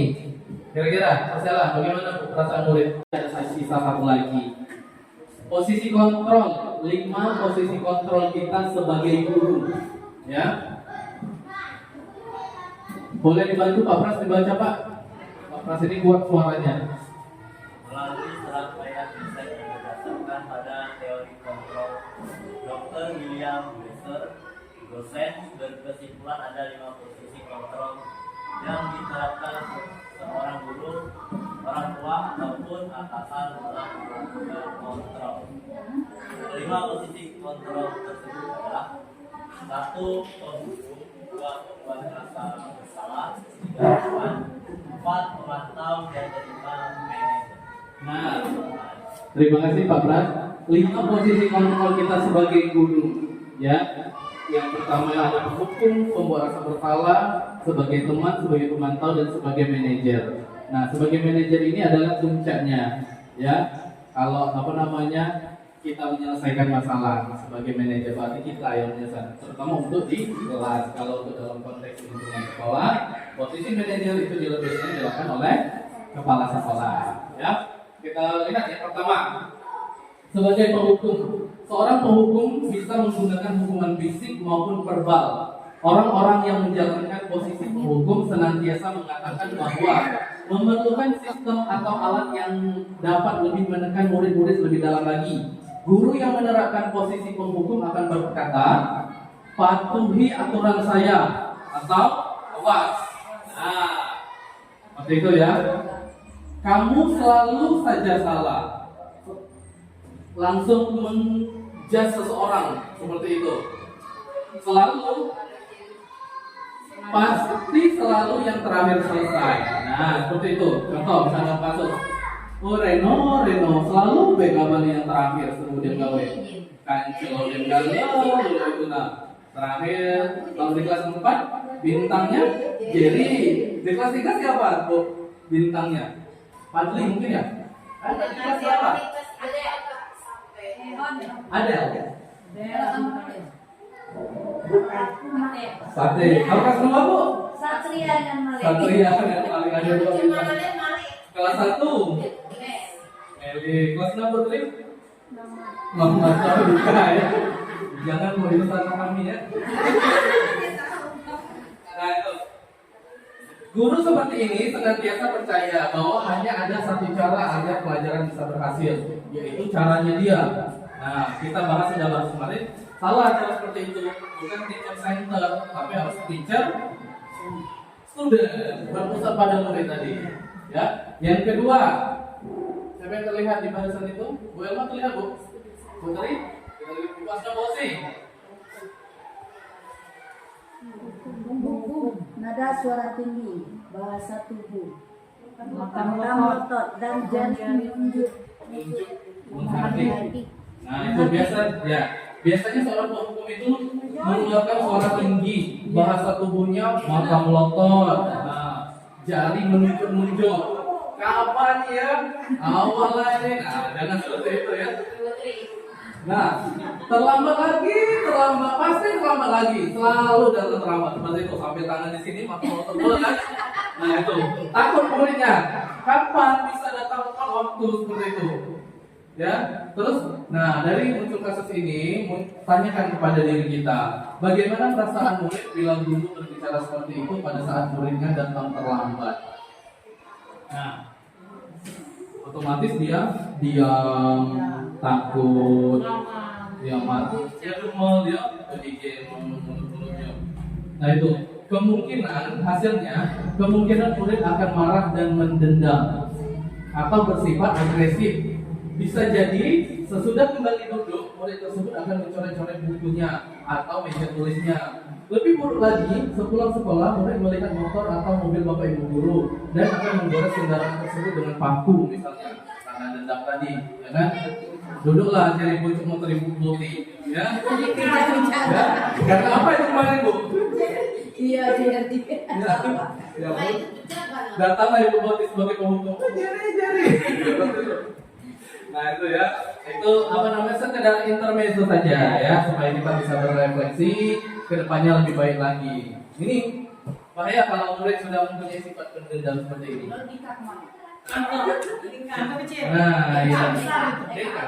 Nah iya Deka Anggara, murid kelas 5 sendiri ya. Ya, saya dibawanya pisau. Terus posisi kedua, membuat merasa bersalah. Pada posisi ini biasanya guru akan bersuara lebih lembut. Pembuat rasa bersalah akan menggunakan keheningan yang membuat orang lain merasa tidak nyaman, bersalah atau rendah diri. Kata-kata yang keluar dengan lembut akan seperti, ibu sangat kecewa sekali dengan kamu. Nah betul. Berapa kali ibu harus beritahu kamu? Nah kita sudah nada bicaranya sudah lembut. Ya, gimana coba kalau orang tua kamu tentang perbuatan kamu seperti ini? Nah, jadi kita membuat atau membuat murid tersebut menjadi bersalah, dia merasa bersalah, sadar akan kesalahannya, ya. Gitu ya. Terus di posisi ini murid akan memiliki penilaian diri yang buruk tentang mereka. Murid merasa tidak berharga dan telah mengecewakan orang-orang yang disayanginya. Nah, seperti itu. Biasanya muridnya nunduk, sadar, ujung-ujungnya nangis, besok-besok nangis, ya, itu. Ke sekolah, ngandong, kapan aku nangis, katanya kan. Nah, guru yang membuat rasa bersalah ada suaranya memelas, halus atau sedih. Bahasa gurunya merapat pada anak, lesu, maksudnya duduk dekati anak dan berbicara lesu. Adi, kamu ini bagaimana ya? Kamu sudah berjanji dengan ibu tidak akan terlambat lagi. Kenapa ya? Senang sekali mengecewakan ibu. Ibu benar-benar kecewa sekali sama kamu. Nah, pernah kan kita lakukan kan? Di kelas, nah itu. Ini Pak kecewa sama kamu. Masa baru ditinggal sebentar lah ibu, seperti itu kan? Nah, bagaimana perasaan murid bila ditegur dengan cara seperti ini? Kira-kira, Marcella, bagaimana perasaan murid? Kita lain dari posisi teman. Adi hanya akan melakukan sesuatu bila yang menyuruh adalah guru tersebut dan belum tentu berlaku yang sama dengan guru atau orang lain. Nah, itulah sudah kita bahas tadi ya. Murid tersebut akan menurut dengan guru satu gurunya itulah, misalnya Cherry misalnya, ya akan menurut dengan guru ini pula, tidak menurut dengan yang lain, ya. Karena fungsi seksual di kelasnya seperti itu kan. Nah, di sini posisi kontrol guru sebagai pemantau. Memantau berarti mengawasi. Pada saat kita mengawasi, kita bertanggung jawab atas perilaku orang yang kita awasi. Posisi pemantau berdasarkan pada peraturan-peraturan dan konsekuensi. Dengan menggunakan sanksi atau konsekuensi, kita dapat memisahkan hubungan pribadi kita dengan murid. Sebagai seorang yang menjalankan posisi pemantau, pertanyaan yang diajukan seorang pemantau adalah sebagai berikut. Peraturannya apa? Apa yang telah kamu lakukan? Sanksi atau konsekuensinya apa? Nah, seperti itu ya. Berarti kita hanya memantau saja, mengawasi, ya. Seorang pemantau sangat mengandalkan perhitungan, catatan, data yang dapat digunakan sebagai bukti atas perilaku seseorang. Nah, misalnya dalam kasus contoh, Reno misalnya, ya Reno, kamu itu sudah masuk buku hitam loh, ya. Jadi kalau kamu sekali lagi, nah orang tua kamu bisa dipanggil, ya, mengawasi saja, tetapi belum mengambil tindakan, sekedar mengingatkan bahwa dia pernah bersalah misalnya. Posisi ini akan menggunakan stiker, slip catatan atau daftar cek. Posisi pemantau sendiri berawal dari teori stimulus respon yang menunjukkan tanggung jawab guru dalam mengontrol murid. Seorang pemantau biasanya ada suaranya datar, bahasa tubuhnya juga formal. Contohnya dalam dialog seperti itu. Adi, tahukah kamu jam berapa kita memulai? Tahu Pak. Kamu terlambat 15 menit. Apakah kamu sudah mengerti konsekuensi yang harus dilakukan bila terlambat? Paham Pak, saya harus tinggal kelas pada jam istirahat nanti dan mengerjakan tugas ketertinggalan saya. Ya benar, nanti pada saat jam istirahat kamu harus tinggal di kelas untuk menyelesaikan tugas yang tertinggal tadi. Saya tunggu. Seperti itu. Ya. Nah, ada juga yang ini, misalnya seperti UJP kemarin menunggui siapa tuh yang di kelas yang terakhir? Ya, kelas 2. Ya, balik berarti kamu harus terakhir pulang nanti karena kamu belum menyelesaikan tugasnya gitu, ya. Nah, bagaimana perasaan murid diperlakukan seperti ini? Nah, itu hasilnya. Pak Bras boleh dibacakan? Murid memahami konsekuensi yang harus dijalankan karena telah melanggar salah satu peraturan kelas. Guru tidak menunjukkan suatu emosi yang berlebihan, menjadi marah atau membuat merasa berbuat salah, murid tetap dibuat tidak nyaman, yaitu dengan harus tinggal kelas pada waktu jam istirahat dan mengerjakan tugas. Guru tetap harus memantau murid pada saat mengerjakan tugas di jam istirahat, karena murid tidak bisa meninggal sekolah. Ya, itu ya. Jadi kita juga sudah pernah melakukan tindakan ini, ya. Terakhir, posisi kita sebagai manajer. Nah, ini ya. Posisi terakhir adalah manajer, di mana posisi tersebut adalah guru berbuat sesuatu bersama dengan murid, mempersilahkan murid mempertanggungjawabkan perilakunya, mendukung murid agar dapat menemukan solusi atas permasalahannya sendiri. Seorang manajer telah memiliki keterampilan di posisi teman maupun pemantau. Dengan demikian, bisa jadi di waktu-waktu tertentu kembali kepada posisi kedua bila diperlukan. Posisi keduanya tadi apa? Posisi yang kedua.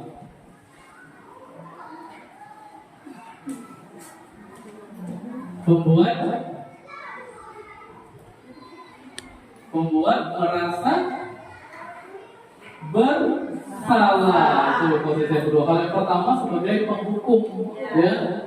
Namun bila kita menginginkan murid-murid kita menjadi manusia yang merdeka, mandiri dan tanggung jawab, maka kita perlu mengacu kepada restitusi yang dapat menjadikan murid kita seorang manajer bagi dirinya sendiri. Di manajer, murid diajak untuk menganalisis kebutuhan dirinya maupun kebutuhan orang lain. Di sini penekanan bukan pada kemampuan membuat konsekuensi, namun dapat berkolaborasi dengan murid bagaimana memperbaiki kesalahan yang ada. Seorang manajer akan berkata, apa yang kita yakini atau kembali ke keyakinan kelas tadi, ya.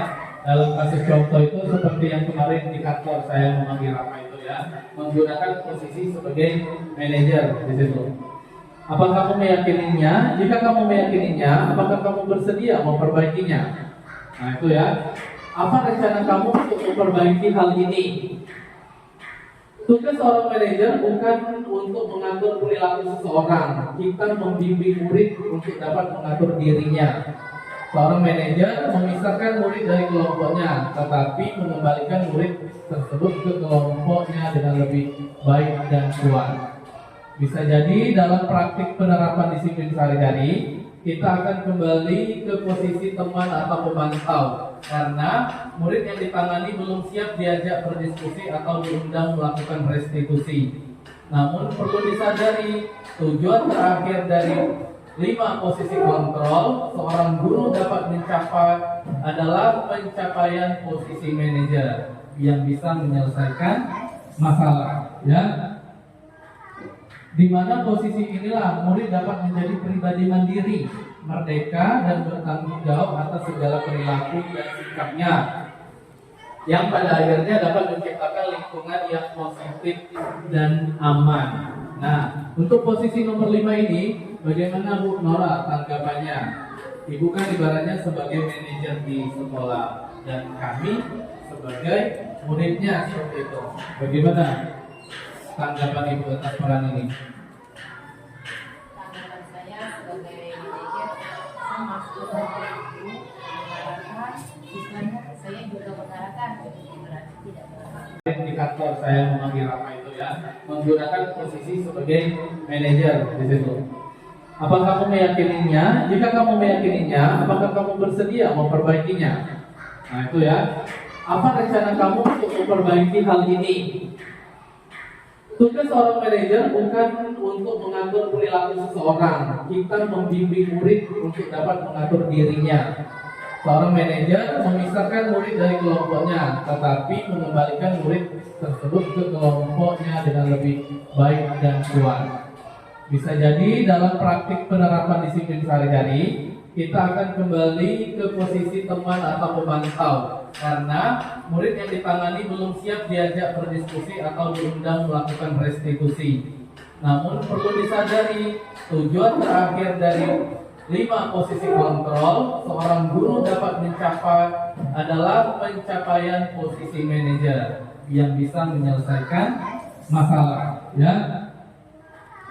Di mana posisi inilah murid dapat menjadi pribadi mandiri, merdeka dan bertanggung jawab atas segala perilaku dan sikapnya, yang pada akhirnya dapat menciptakan lingkungan yang positif dan aman. Nah, untuk posisi nomor 5 ini, bagaimana Bu Nora tanggapannya? Ibu kan ibaratnya sebagai manajer di sekolah dan kami sebagai muridnya seperti itu. Bagaimana tanggapan Ibu atas peran ini? Tanggapan saya sebagai manajer sama sebagai guru mengarahkan, siswanya saya juga mengarahkan, jadi berarti tidak berlaku. Di sini setelah saya cermati, saya ambil kisahnya, pelajaran materi Bali ini GDP-nya sama. Oleh pembelajaran Pak Lulu ini, guru dengan murid, jadi guru sebagai manajernya, di sini saya sebagai manajer sekolah. Jadi kalau kita pakai kartu itulah Pak ya, dari sini tadi serba salah. Keras salah, terlalu lembut salah, ibaratnya melek anak-anak ya, santai benar. Itu kita ajak bukan sebagai guru, tapi sebagai teman. Jadi bingung Pak ya, setelah disimpulkan kita bingung, kita sebagai guru kemudian serba salah, keras menghukum salah, tidak dihukum. Nah tadi ada konsekuensinya dengan lembut juga salah. Terus ada restitusi pilihan ya. Nah kalau pilihan di sini saya sebagai manajer sekolah itu belum saya lakukan. Tapi kembali lagi Pak, walaupun sebagai guru pasti sama kita. Siswa ini dikerasi nanti hasil, dilembuti tidak hasil. Tapi pada dalam prinsipnya manusia itu dia ada yang mau dikasari, dengan kasar kita mendidiknya, dengan kasari penghukuman. Ada juga siswa itu bisa kita dengan konstitusi lagi, konsekuensi. Jadi yang bingung ini Pak, kita keras salah tidak ada hasil, lembut juga salah juga tidak ada hasil. Tapi kembali lagi dari kasus-kasus pembelajaran yang materi CGP Pak Luli, saya menyimpulkan itu tergantung individu masing-masing yang mempunyai rasa tanggung jawab baik sebagai guru ataupun murid. Kalau murid ini Pak, tugas saya ini, tanggung jawab saya ini datang lebih pagi. Apa yang sudah disepakati di kelas, itu kan ada kesepakatan kelas, berarti saya tidak boleh melanggar. Kita juga ada tata tertib dan kesepakatan sekolah. Dari sini Pak, saya sudah sudah merangkai bagaimana nanti kita, kalau kemarin kita visi misi Pak ya, visi misi sekolah sudah di pendampingan individu kedua, itu bagaimana kita merumuskan visi misi sekolah, kita dengan diskusi guru dan komite juga termasuk orang tua. Di sini juga kita bisa nanti diskusi bagaimana cara kita kesepakatan sekolah. Kalau di sini kan kesepakatan kelas, karena yang dibahas cuma ruang kelas antara guru dan murid di kelas. Di sini pemaparannya menurut saya Pak Lulu ini lebih kecil lagi, ngambil contoh ke kelas. Ya. Jadi menurut saya ke depannya nggak mungkin juga kan di sini gurunya harus selalu keras dengan mengatur sikap apa siswa tadi. Saya juga seperti itu sebagai manajer sekolah. Harus saya berkolaborasi atau kerjasama dengan bapak ibu guru yang ada di SD Negeri 15 Kota. Itu menurut saya Pak dari pemaparan materi dari ini. Ya, terima kasih Bu ya, sangat bagus sekali responnya. Ya, itulah tadi 5 posisi kontrol kita sebagai guru. Ya, kalau di kelas kita sebagai manajernya, kalau di lingkungan sekolah, kepala sekolah adalah manajernya. Ya, jadi dari posisi 5 kontrol manusia itu tadi, yang pertama adalah penghukum, kedua pembuat rasa bersalah, 3 sebagai teman, 4 sebagai pemantau, dan 5 sebagai manajer. Di sini ada contoh kasus Ada contoh kasus. Nah, saya bacakan. Ibu-ibu boleh mengorek-oreknya. Apakah posisinya itu sebagai manajer, penghukum, atau sebagai pembuat rasa bersalah, ataupun bagaimana ya? Sabrina hari itu bangun terlambat dan terburu-buru sampai di sekolah. Dia pun akhirnya sampai di gerbang sekolah, tetapi menyadari kalau tidak menggunakan sepatu hitam seperti tertera di peraturan sekolah. Di depan pintu kelas, Bapak Lukman memperhatikan sepatu Sabrina yang berwarna coklat. Sabrina berusaha menjelaskan bahwa dia terburu-buru dan salah mengenakan sepatu. Pak Lukman menanyakan Sabrina, apa peraturan sekolah tentang seragam warna sepatu? Sabrina menjawab, sudah mengetahui sepatu harus berwarna hitam, namun terburu-buru dan salah mengenakan sepatu. Selain tidak mungkin kembali pulang karena rumahnya jauh sekali. Pak Lukman tetap bersikeras pada peraturan yang berlaku. Seharian dia tidak berani berkeliling sekolah karena malu dan lebih banyak berdiam diri di kelas tanpa alas sepatu. Nah, menurut Bapak Ibu, posisi kontrol yang diambil Pak Lukman itu yang mana? Menurut Bu Zeni, penghukum. Nah, boleh kita lihat. Nah, ini. Yang lain? Apa Pak Pras? Pemantau. Nah, dari teks yang ini, yang mana Bu Zeni kira-kira dia menegaskan bahwa dia itu posisi sebagai penghukum? Itu. Oh, yang ini. Kamu sudah melanggar peraturan sekolah. Kamu salah. Sudah terlambat. Salah pula warna sepatunya. Nah, itu posisi. Ya, posisi penghukum ya. Terus apa lagi sebagai posisi apa?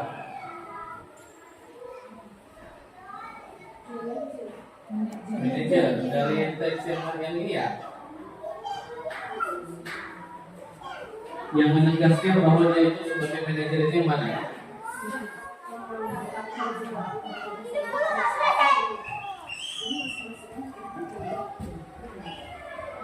Menghukumkan, membuat rasa bersalah sebagai teman. Saya rasa kalau teman ada tidak? Tidak, karena dia lebih ini yang menekankan pada itu.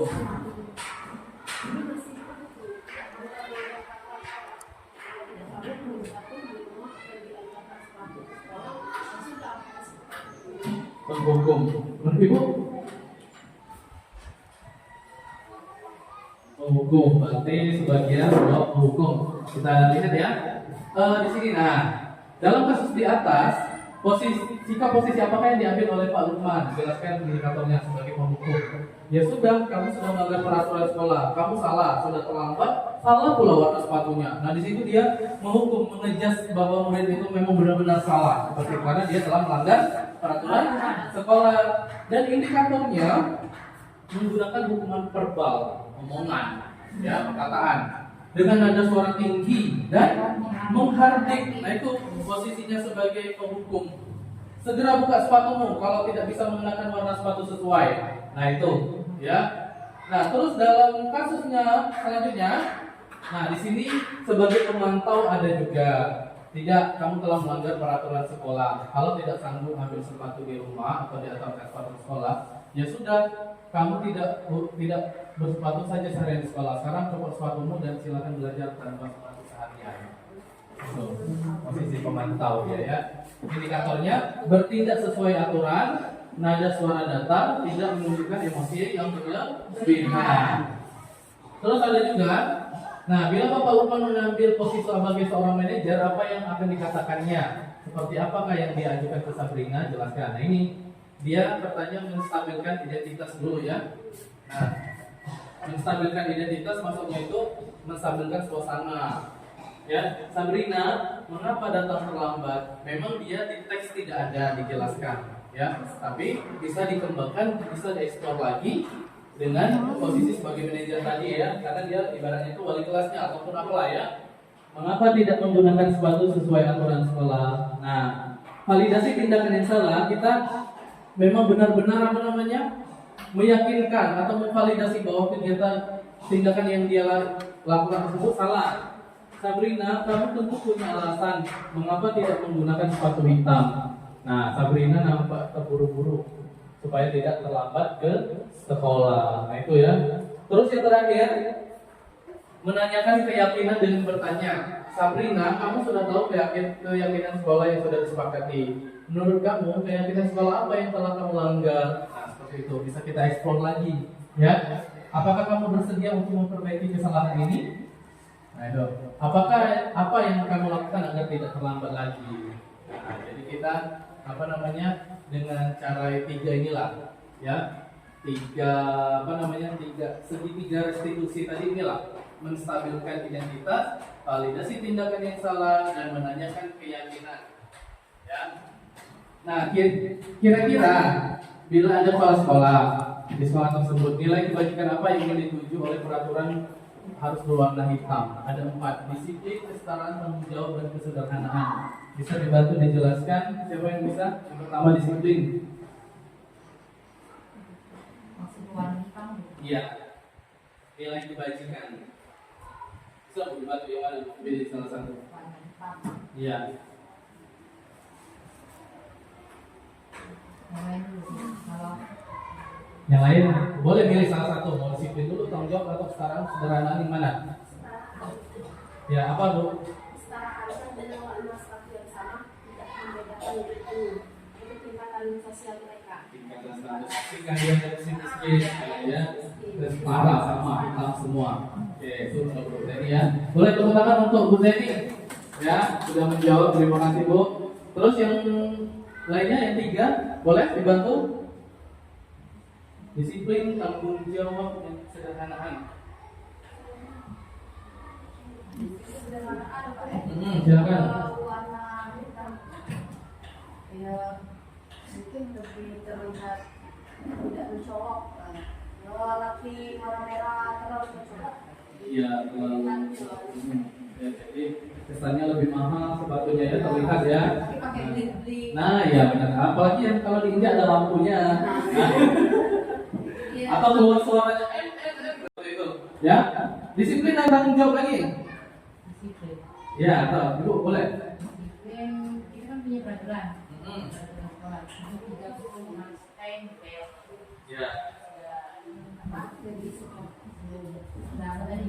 harus dipatuhi. Itu Bu. Ya, untuk yang tanggung jawab.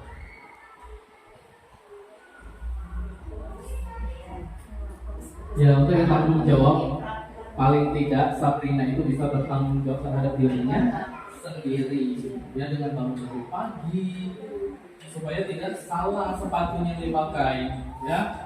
Terus, nah,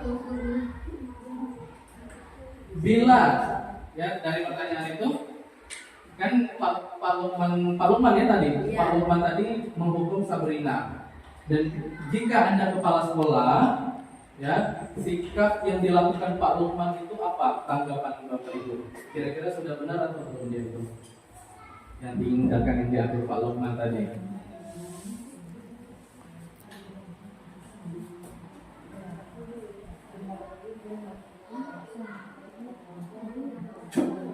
Kira-kira tindakan yang dilakukan Pak Lukman terhadap Sabrina sudah sesuaikah atau belum? Nah, menurut Ibu persoalannya dua. Maka Pak Mabel Suli sudah sesuai supaya Sabrina tadi kalau anggaran berarti sepatu yang dipakai dia warna coklat ini sama sesuai dengan peraturan sekolah. Ternyata Iya. Sabrina karena terburu-buru takut terlambat, jadi dia asal pakai sepatu saja. Tapi ada sepatu padahal salah. Iya, terima kasih Bu atas Tapi jawabannya. ya, tapi enggak, jangan ada yang kasar tadi. Iya. Pendekatannya dengan segitiga restitusi, ya, menstabilkan identitas atau suasana. Terus apa tadi satu lagi? Dan ada Pak Dewi ditanya dengan nada yang tadi, kenapa bisa kesiangan? Nah ya, itu ya. Terima kasih Bu ya. Nah, jika posisi kita sebagai kepala sekolah, kita bisa menerapkan ini. stabilkan dulu identitas, validasi tindakan yang salah, dan menanyakan keyakinan. Nah, jawabannya adalah kira-kira bila Anda kepala sekolah tersebut, bagaimana Anda menyikapi langkah yang diambil Pak Lukman mengenai kasus tersebut? Nah, kita harus mencari informasi permasalahan yang telah terjadi. Benar kata Ibu Nora tadi, ya katakan aturannya sepatutnya hitam, ya. Nah, setelah itu membimbing dan memberikan solusi untuk bertindak sebagai posisi manajer dalam menyelesaikan permasalahan siswa dengan menggunakan metode restitusi. Ya, berarti kepala sekolah ini bisa jadi dia hanya pemantau saja, ya. Yang menerapkan sebagai manajer itu adalah guru kelasnya, ya. Terus, nah, di pertanyaan-pertanyaan kamu tidak pernah. Nah, sampai kita di pembelajaran 6 segitiga restitusi yang terakhir, ya. Apa itu restitusi? Restitusi adalah proses menciptakan kondisi bagi murid untuk memperbaiki kesalahan mereka sehingga mereka bisa kembali pada kelompok mereka dengan karakter yang lebih kuat. Restitusi juga merupakan proses kolaboratif yang mengajarkan murid untuk mencari solusi untuk memecahkan masalah mereka. Ya, jadi kita bisa menawarkan pilihan tadi sama murid mau seperti apa ke depannya, tanpa menghukum dan memberi konsekuensi sama murid, ya, dan membantu murid berpikir tentang orang seperti apa yang mereka ingin menjadi atau tujuan mulia dan bagaimana mereka harus memperlakukan orang lain, gitu ya. 9 ciri-ciri restitusi. 1, boleh Pak Pras dibacakan?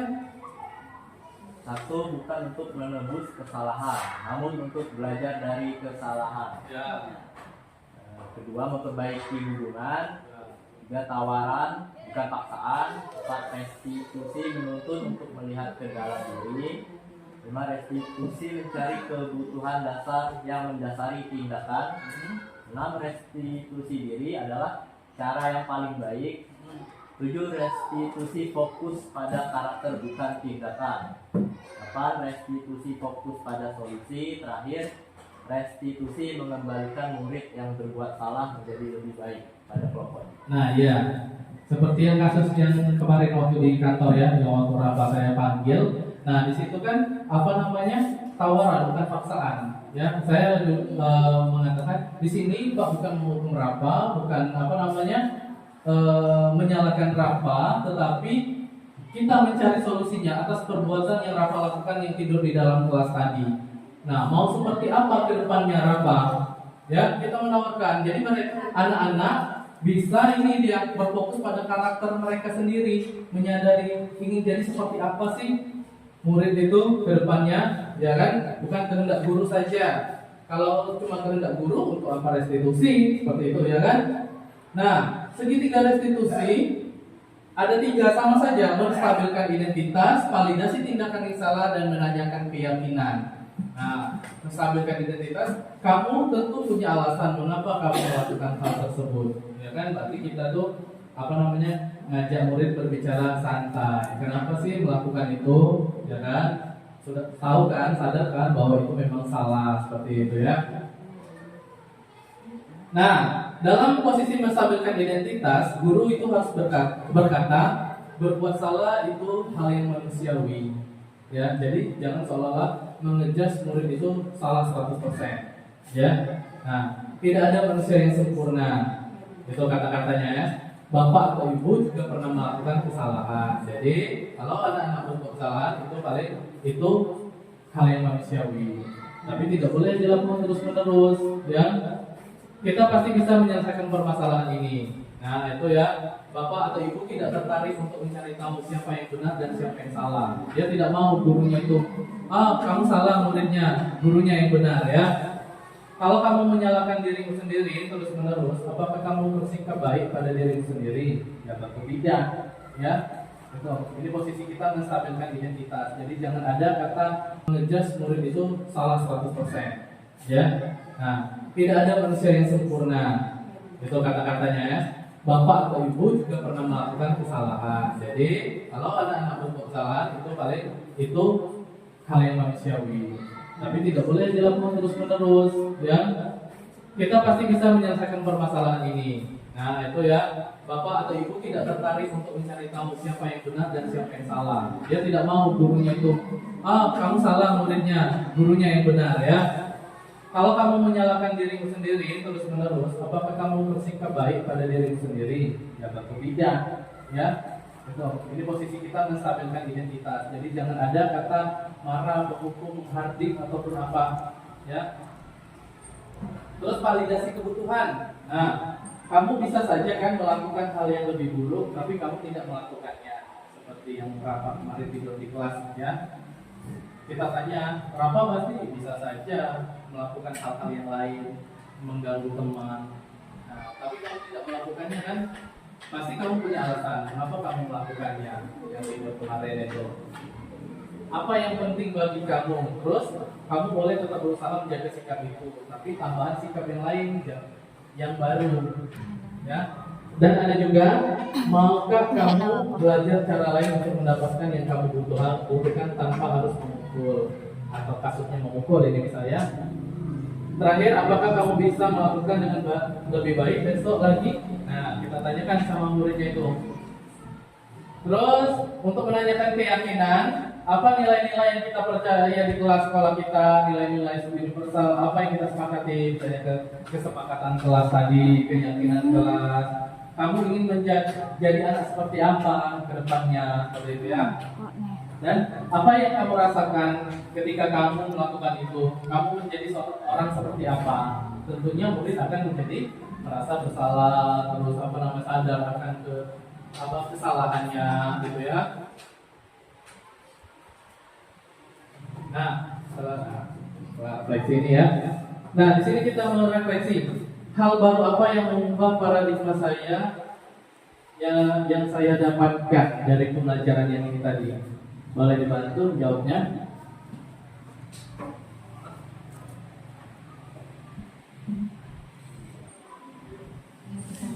Ya, setelah ini terima kasih katanya. Karena sudah ini. Hal baru apa yang mengubah paradigma saya yang saya dapatkan? Nah, boleh dibantu jawab siapa?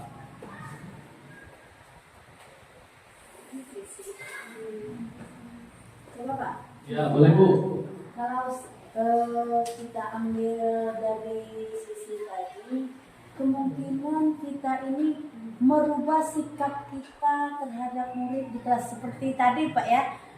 Kita tidak boleh lagi menunjuk-nunjuk atau menghardik secara keras, walaupun dia bersalah. Ya. Nah, jadi kita sebagai guru ini menyadari bahwa perilaku kita sebagai guru mendidik anak masih kurang selama ini. Jadi perlu dirubah atau ditingkatkan. Nah, seperti itu Pak. Itu bagus sekali ya jawabannya. Itulah yang mengubah pola pikir kita. Ya, kita sebelum kita memperbaiki siswa, kita dulu memperbaiki diri kita sendiri, ya itu ya. Nomor 2, boleh dibantu. Perasaan apa yang muncul selama mengikuti sesi ini, khususnya mengenai makna disiplin dan motivasi? Perasaan apa yang muncul? Boleh, Ibu Nora atau siapa yang jawab? Atau Sela, Bu Yati, Bu Okta, yang lain. Perasaan apa yang muncul selama Silakan Bu. mengikuti itu dia tadi adanya pembelajaran di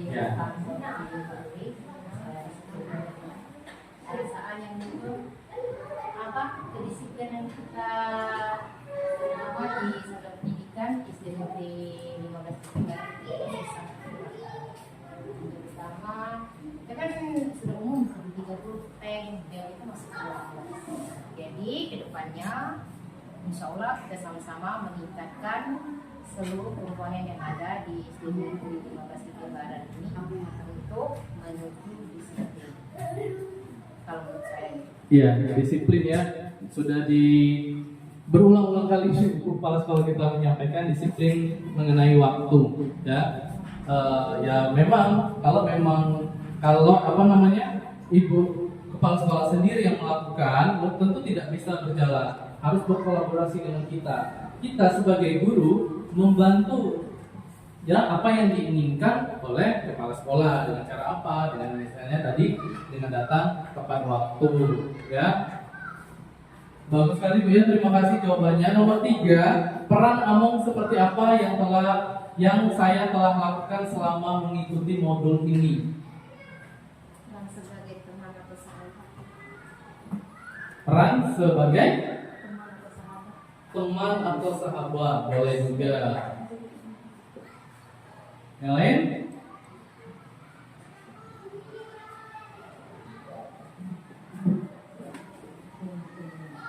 Bu Yanti?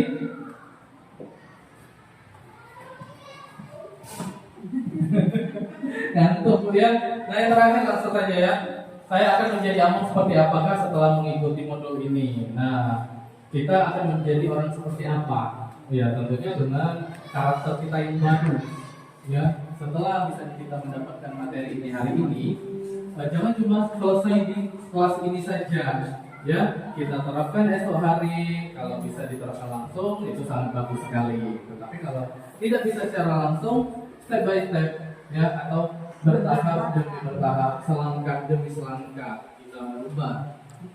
Yang selama ini pembelajaran yang kita lakukan adalah berfokus pada guru, kedepannya harus berfokus kepada siswa atau murid dengan menerapkan 5 posisi kontrol kita sebagai guru, yaitu sebagai penghukum, sebagai pembuat rasa bersalah, siswa atau murid dengan menerapkan 5 posisi kontrol kita sebagai guru, yaitu sebagai penghukum, sebagai pembuat rasa bersalah, dan sebagai teman, terus sebagai sebagai pemantau dan sebagai manajer. Dan jangan lupa apa tindakan yang kita lakukan di dalam kelas atau terhadap siswa harus menerapkan segitiga restitusi tadi, menstabilkan identitas atau suasana, terus memvalidasi tindakan dan menanyakan keyakinan. Nah, inilah ya materi yang disampaikan. Terima kasih atas perannya Bapak Ibu guru yang sudah mengantuk ya. Sama saya juga sudah capek ngomongnya ya, tapi tidak apa-apa. Ada yang ingin ditanyakan? Untuk mempersingkat waktu cukup saja Pak. Ya, oke. Kalau cukup, nah terima kasih ya. Tapi sebelum itu boleh ya kita ice breaking seperti kemarin keliling-keliling itu. Masih ingat ya? Masih. Nah supaya tidak ngantuk, supaya kembali ke kantor nanti segar. Ya silakan maju ke depan, Bapak atau Ibu gurunya. Boleh juga.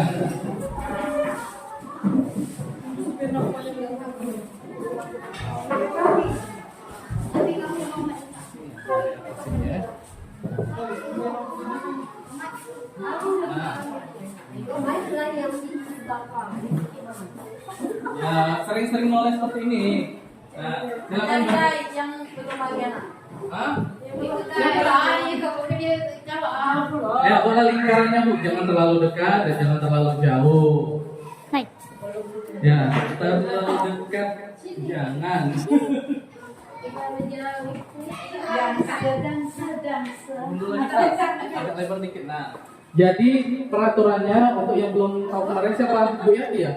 Bu Yati, Pres dan Sela. Jadi guru akan bernyanyi balonku ada 5, ya.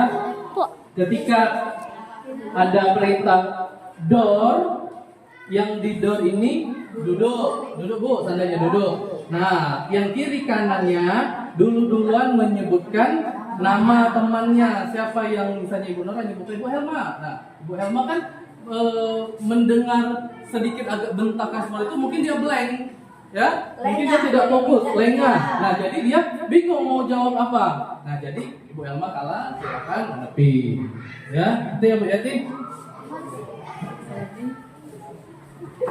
Ya, langsung saja. Nah, oke, nah misalnya door Ibu Okta duduk. Nah, jadi Ibu Nini dan Sela duluan menyebutkan namanya. Ya, Ibu kasih namanya. Duluan yang Kalau ngantuk dia punya saja. ya, kita mulai ya. 3, 2, 1. Balonku ada 5, rupa-rupa warnanya don. Nah, Ibu Devi menyingkir. Silakan menyingkir. Hah? Belum fokus. Ulang lagi. Iya, ini banyak-banyak dor ini ya.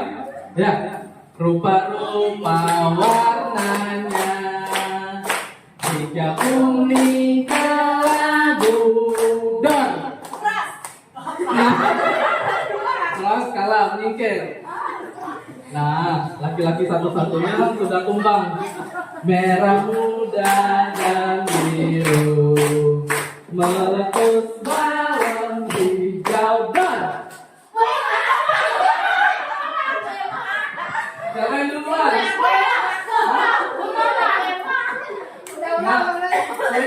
Nah, sweet.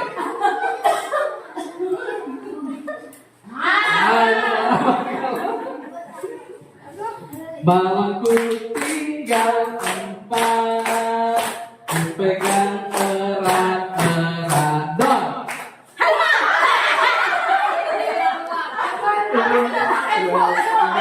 Ibu Dri jangan nunjuk juga. Ibu main buat banget ya. Tinggal dikit lagi. Balonku ada 5 ya. Rupa-rupa warnanya don.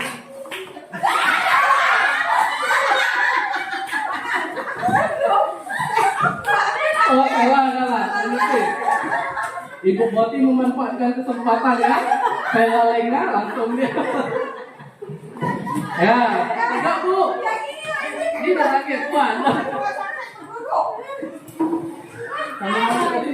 Hijau kuning, bu, merah muda dan biru, meletus balon hijau don.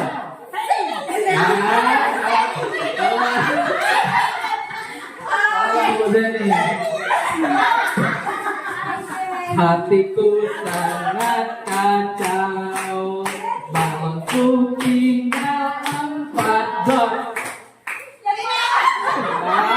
Ini yang kalah. Duluan Ibu Nini tadi. Ya, menyingkir kalah. Kita lihat siapa pemenangnya ya. Nanti yang menang dapat 1 buah mobil Avanza. Ya.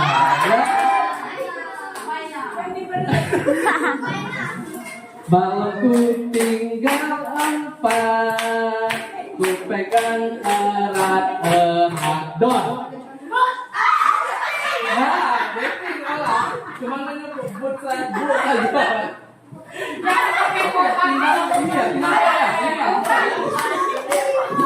Balonku ada 5,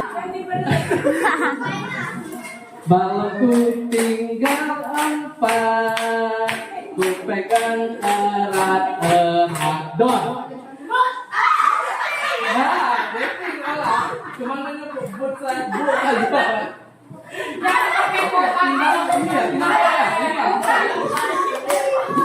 Balonku ada 5, rupa-rupa warnanya don.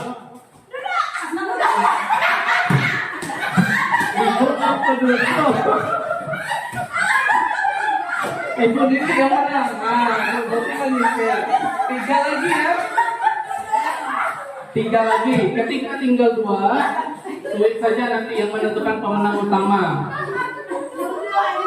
Ya, balonku tinggal 4, ku pegang erat-erat don.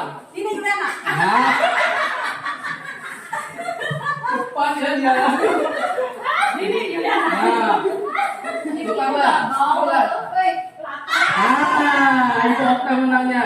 Apa namanya? Berikan tepuk tangan untuk Ibu Okta. Ya. Nah, bahagia sekali Ibu Okta ya, kemarin lakinya pelantikan, hari ini dapat mobil juga Bu ya. Nah, nanti diurus mobilnya ya. Oke, terima kasih Bapak atau Ibu Guru yang telah menyempatkan dan ikut berpartisipasi dalam kegiatan ini. Ya, saya selaku CGP meminta maaf jika ada salah kepada ibu kepala sekolah, bapak ibu dewan guru, dan kepada Allah saya mohon ampun. Saya akhiri.